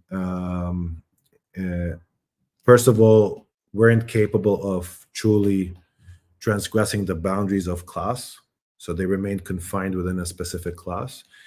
And secondly, in Palestinian radical tradition, you can't just fight power through a demonstration in the center of Ramallah. No, like, people expect you, if you want to claim to be a voice of the people, to challenge Israel itself. And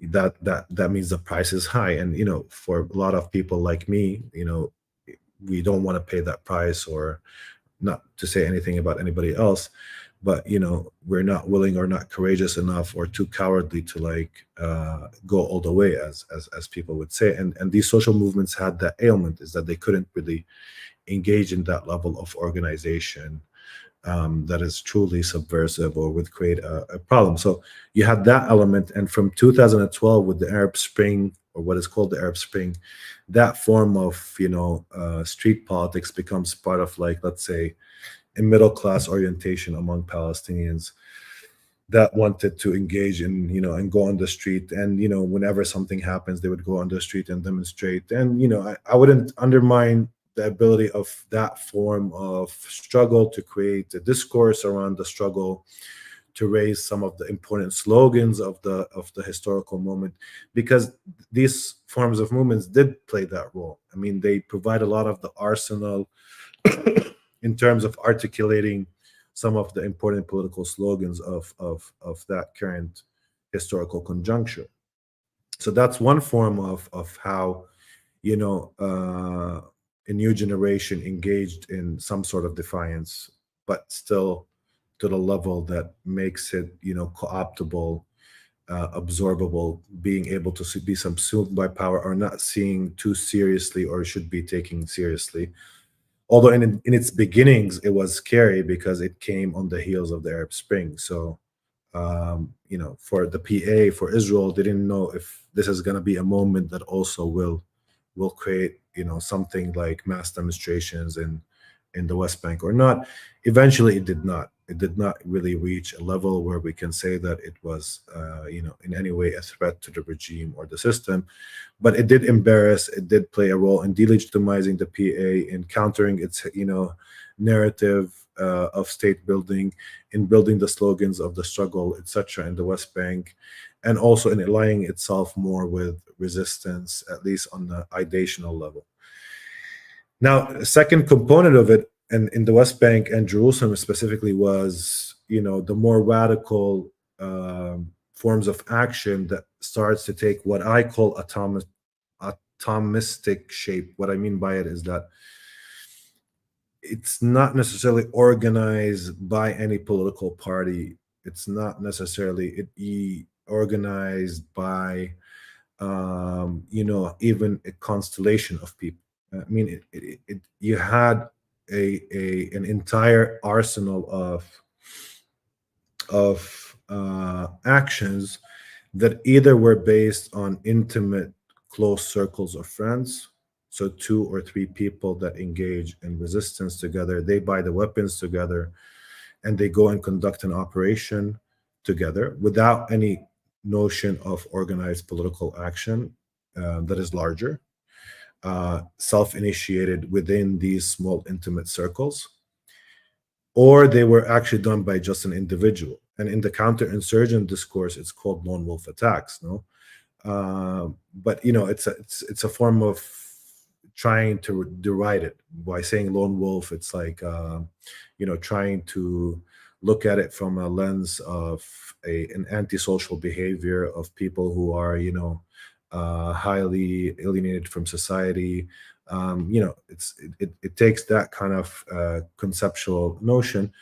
I call it atomistic because, and maybe I'm wrong with it, because I think I was trying to just discuss its form rather than its, it's an atom that's trying to construct a mass, but haven't yet been able to construct a mass.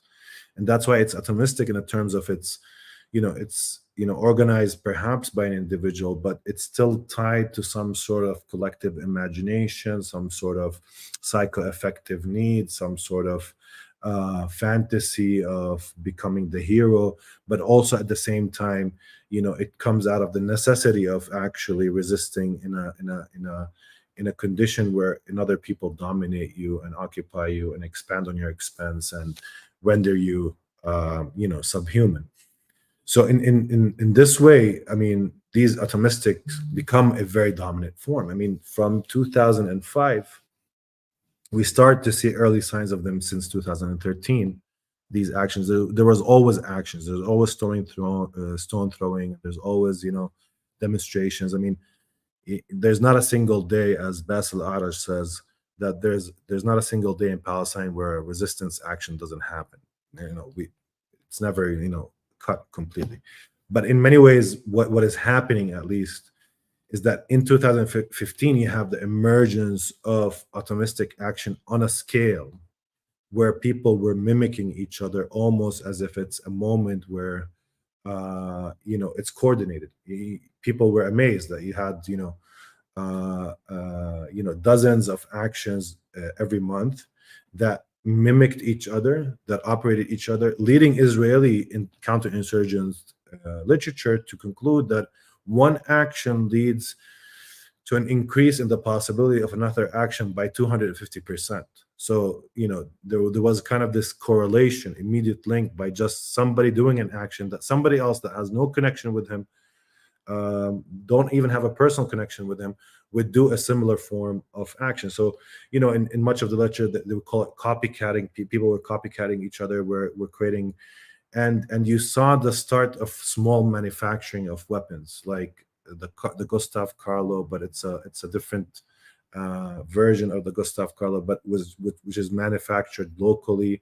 It's very unreliable, but Palestinians were using it to conduct operations, or knives, or using, and it's called the knife intifada among some. It's called, and since 2005, this was one of the major, at least, inflection points in the struggle after the second intifada.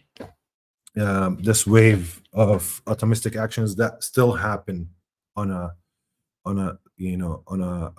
regular basis. So this is still one of the ways that, every once in a while you will hear about some sort of action that happens, and one of the important elements of it is that it evades surveillance.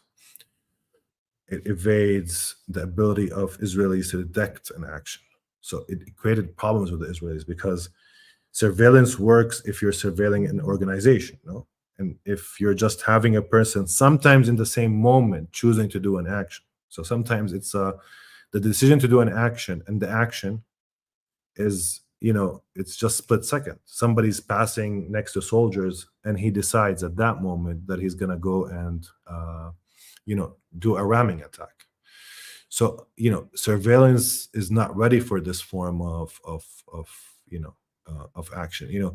Intelligence is all about predicting actions by infiltrating groups, by placing, I don't know, informants, by using technology to look at people communicating together, and through that communication perhaps distill and analyze and reach a conclusion when something might happen and who's responsible for it, and then something like that.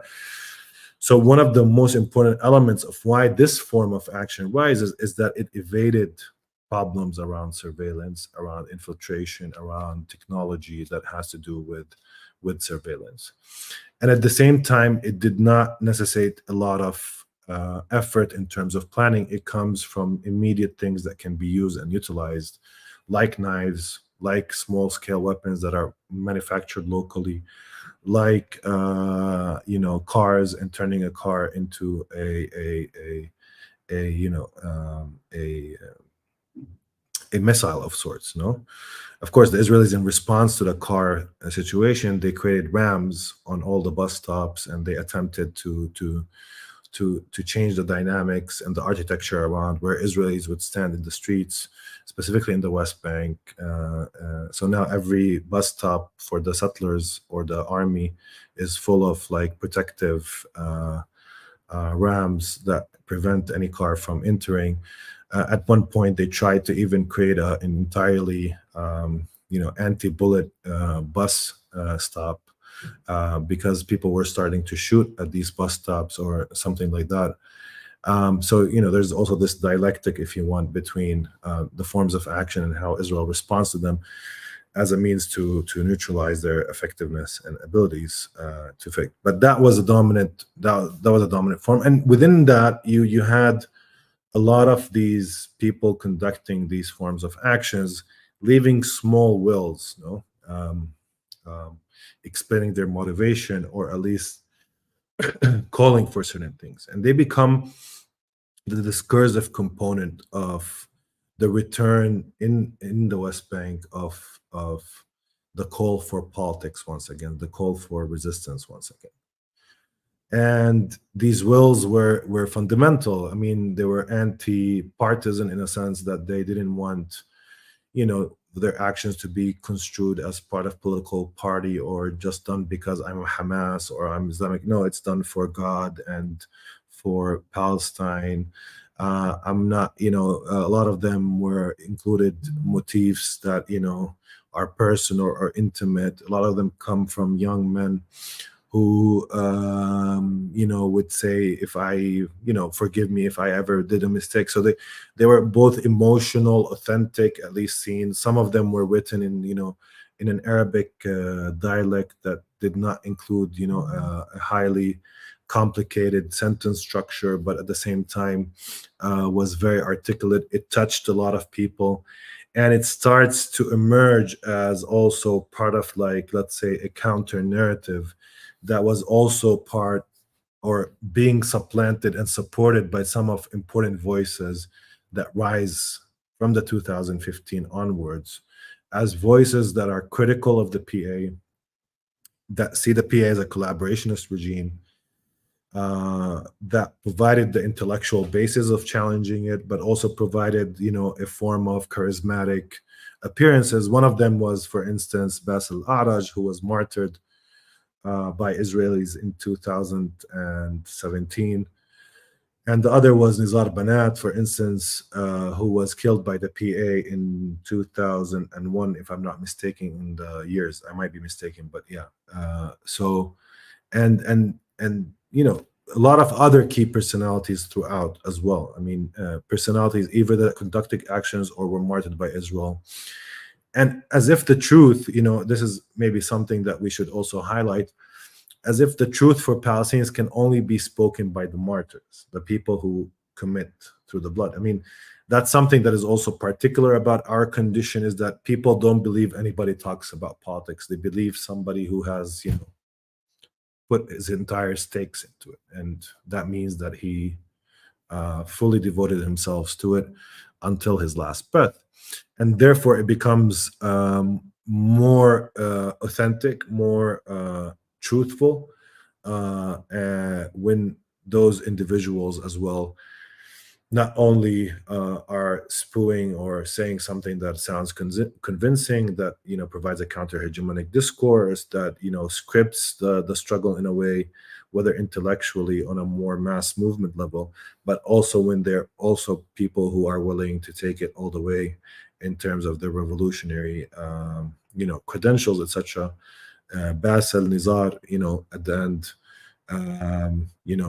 the two were martyred, whether by the PA and Israel. And that also, for me, at least symbolically, encapsulates the moment in the West Bank where you have these two forms, what people in the street say, two occupations, as if, and in Nizar's case, the PA killed him, and in Basil's case, Israel killed him. So you had atomistic actions, you had these individuals, some of the intellectual infrastructure, as I said, some of the more charismatic, let's say, intellectual that can reach everybody in the form of Nizar and Basil. And then you have also the rise of large movements of protest that were based on, more on the spontaneous reaction to events around Jerusalem or things that are happening here and there. And these mass movements, specifically in Jerusalem, because in Jerusalem, the separateness that we talked about in the West Bank does not exist, in a meaning that Israel still controls the city immediately. It's still Israeli police forces. It's still the Israeli municipality. Palestinians in Jerusalem live under the immediacy of Israeli presence and interact on a daily basis with the Israelis on that level.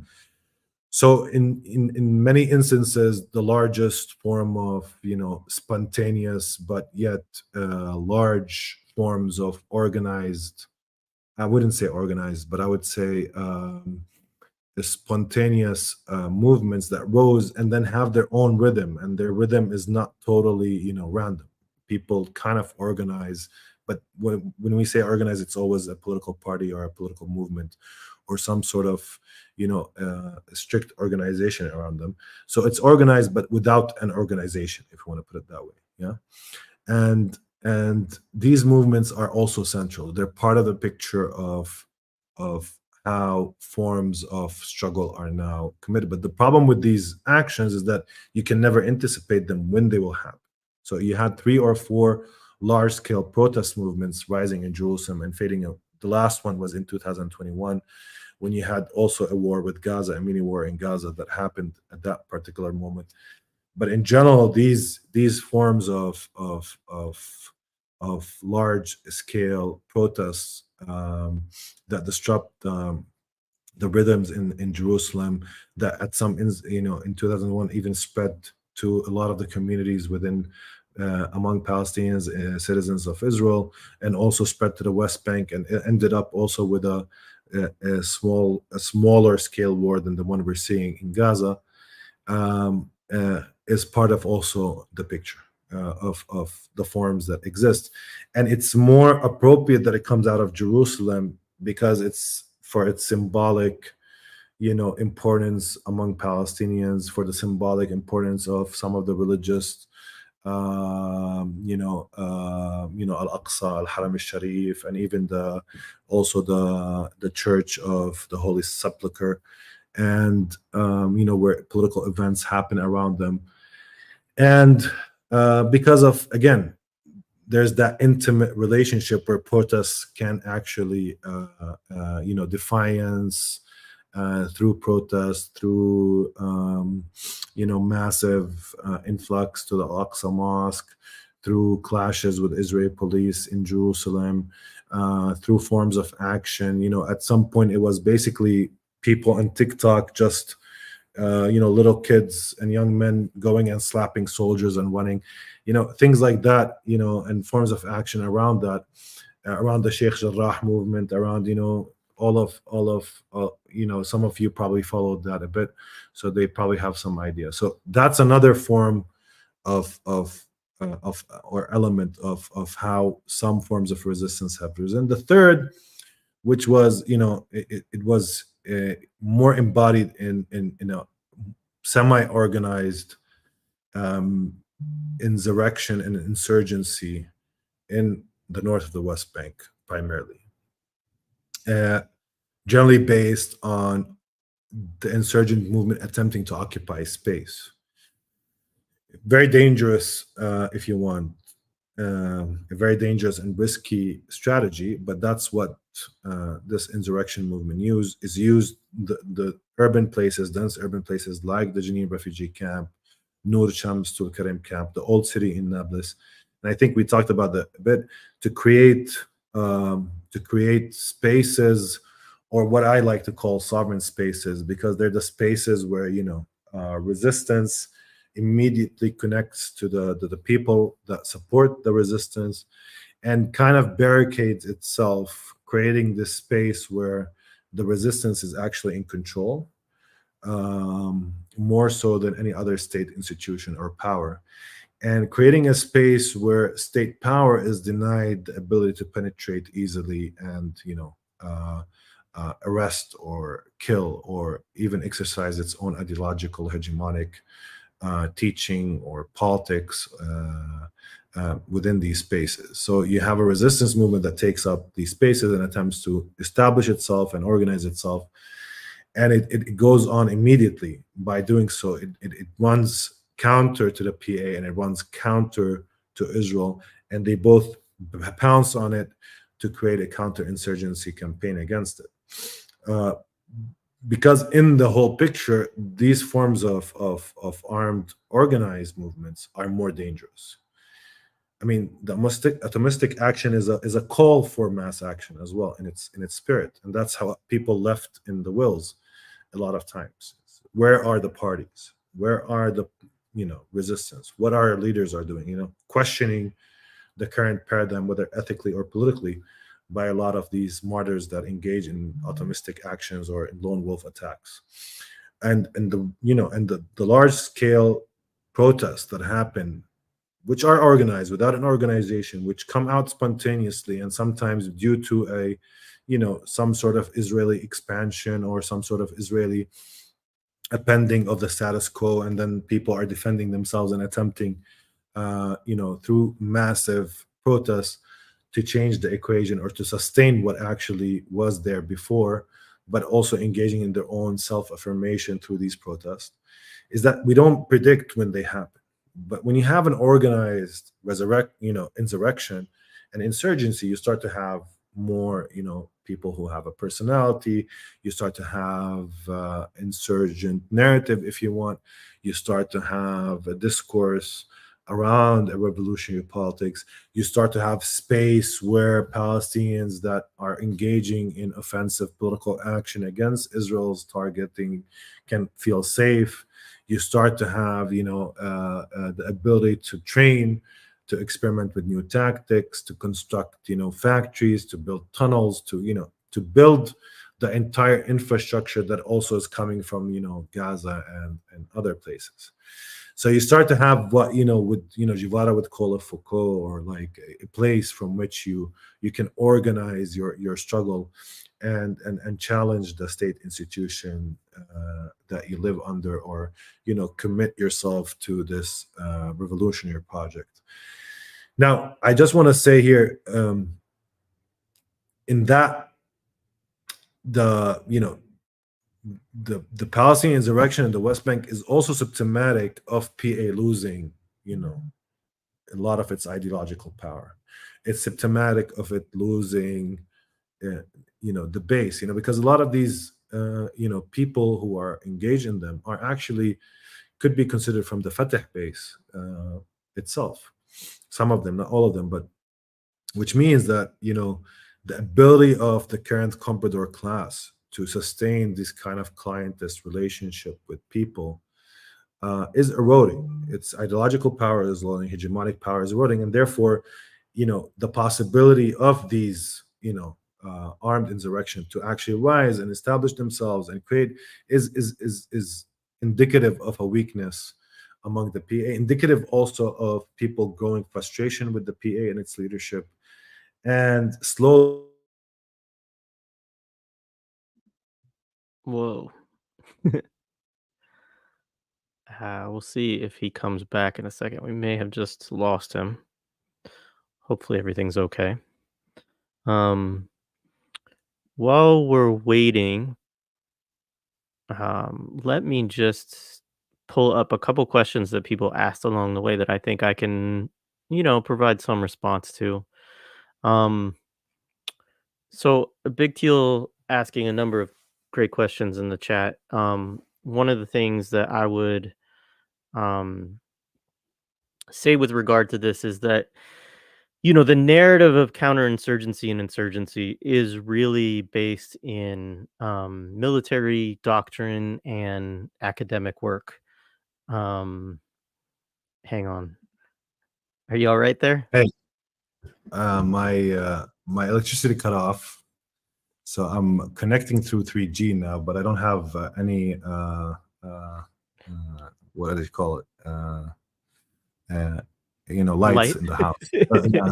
Yeah, yeah. Well, So all right, well, I'm glad you're okay.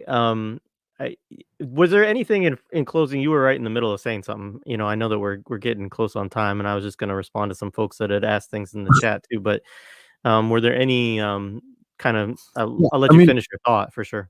and I'll just finish fast. So, like, yeah, so it's indicative of the PA losing its power. Now, just so I put people where we at now, just that's the final conclusion, and then we can I don't know, we can stop or whatever. Um, After October 7th, I mean, there has been now a 2-year struggle, a counterinsurgency campaign against these sovereign spaces in the north of the West Bank, in refugee camps and old cities. And some of them were more successful than others in certain areas, depending on the conditions on the ground, etc. In Nablus, it was kind of contained, and the movement couldn't really build itself, to establish a ground. In Jenin, it was more successful for a while, and it cost a lot of a lot of the young men engaged, especially the people who pioneered it. A lot of them were killed or imprisoned. Most of them were killed, actually, not imprisoned. And also they became voices, ethical and political, that provide an alternative narrative among specifically the new generation of Palestinians, but also throughout Palestinian society as a whole. Now, since October 7th, Israel decided to intensify its counterinsurgency campaign, which includes basically something on a smaller scale, but what's happening in Gaza, going in, destroying roads, making the people within these refugee camps or places pay a price.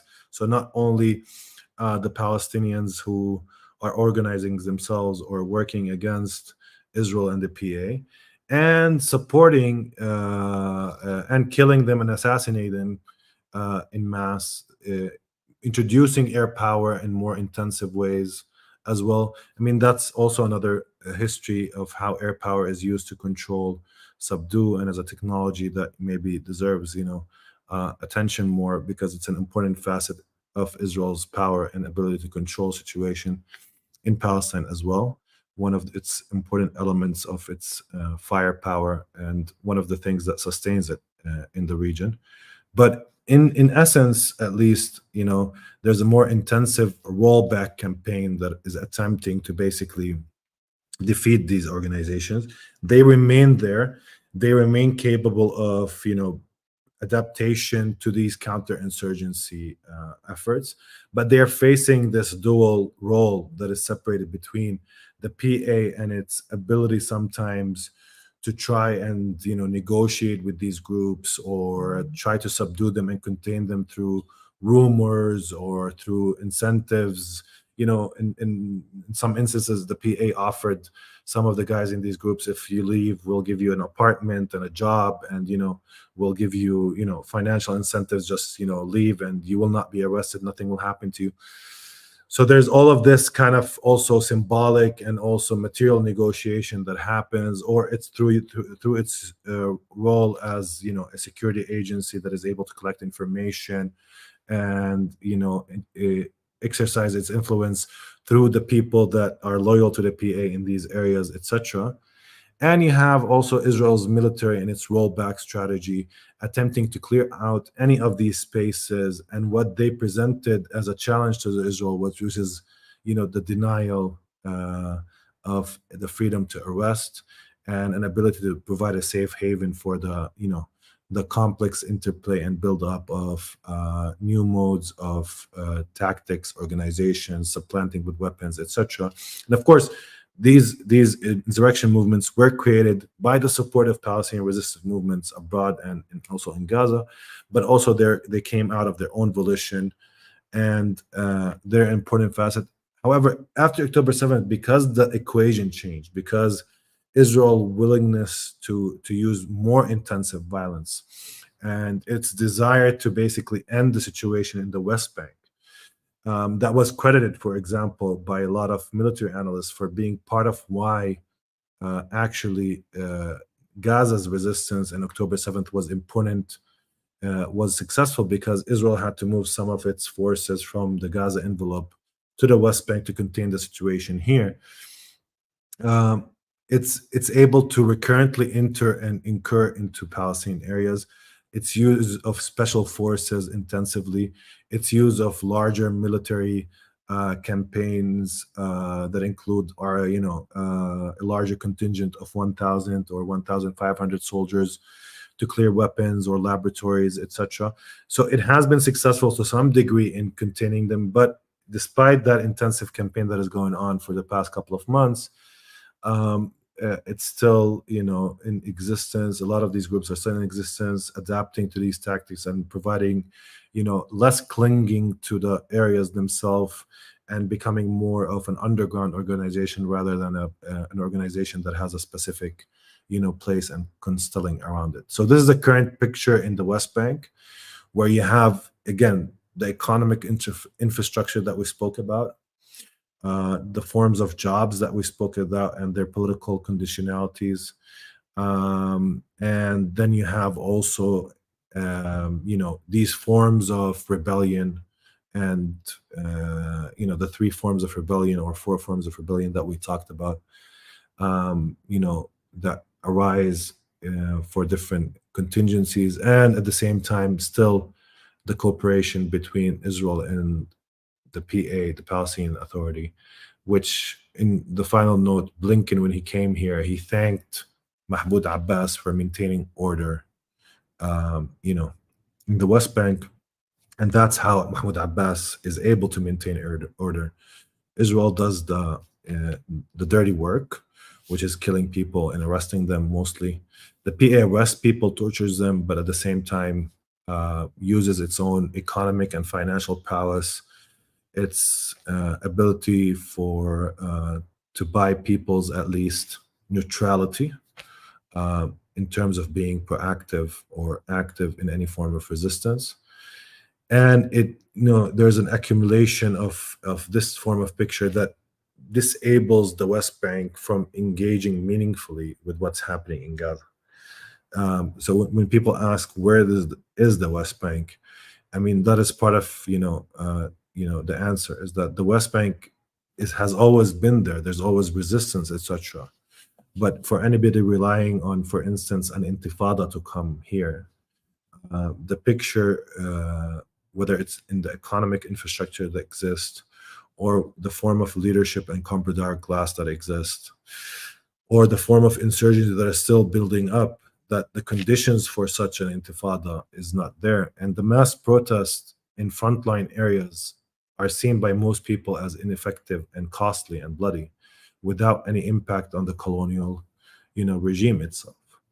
So in many ways, this experimentation with forms of action has to take a different route altogether. I'm sorry if I talked a lot, but I'll finish here.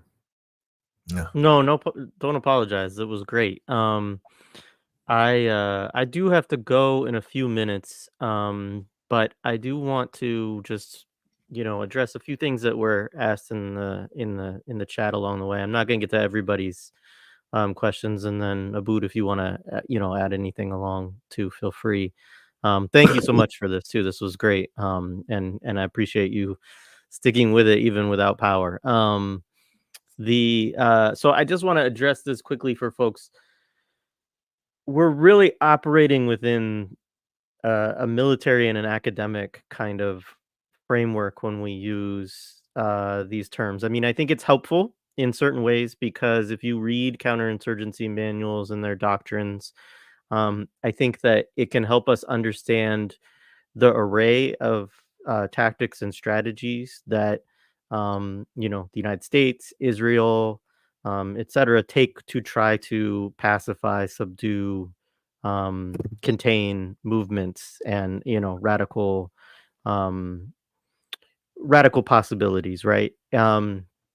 But I also think that, and I think it's interesting because counterinsurgency and insurgency is really presented as a dialectical relationship, and one that's thinking about the populace. And it's an interesting framework. But I do want to say this question of, around like protracted struggle and things like that.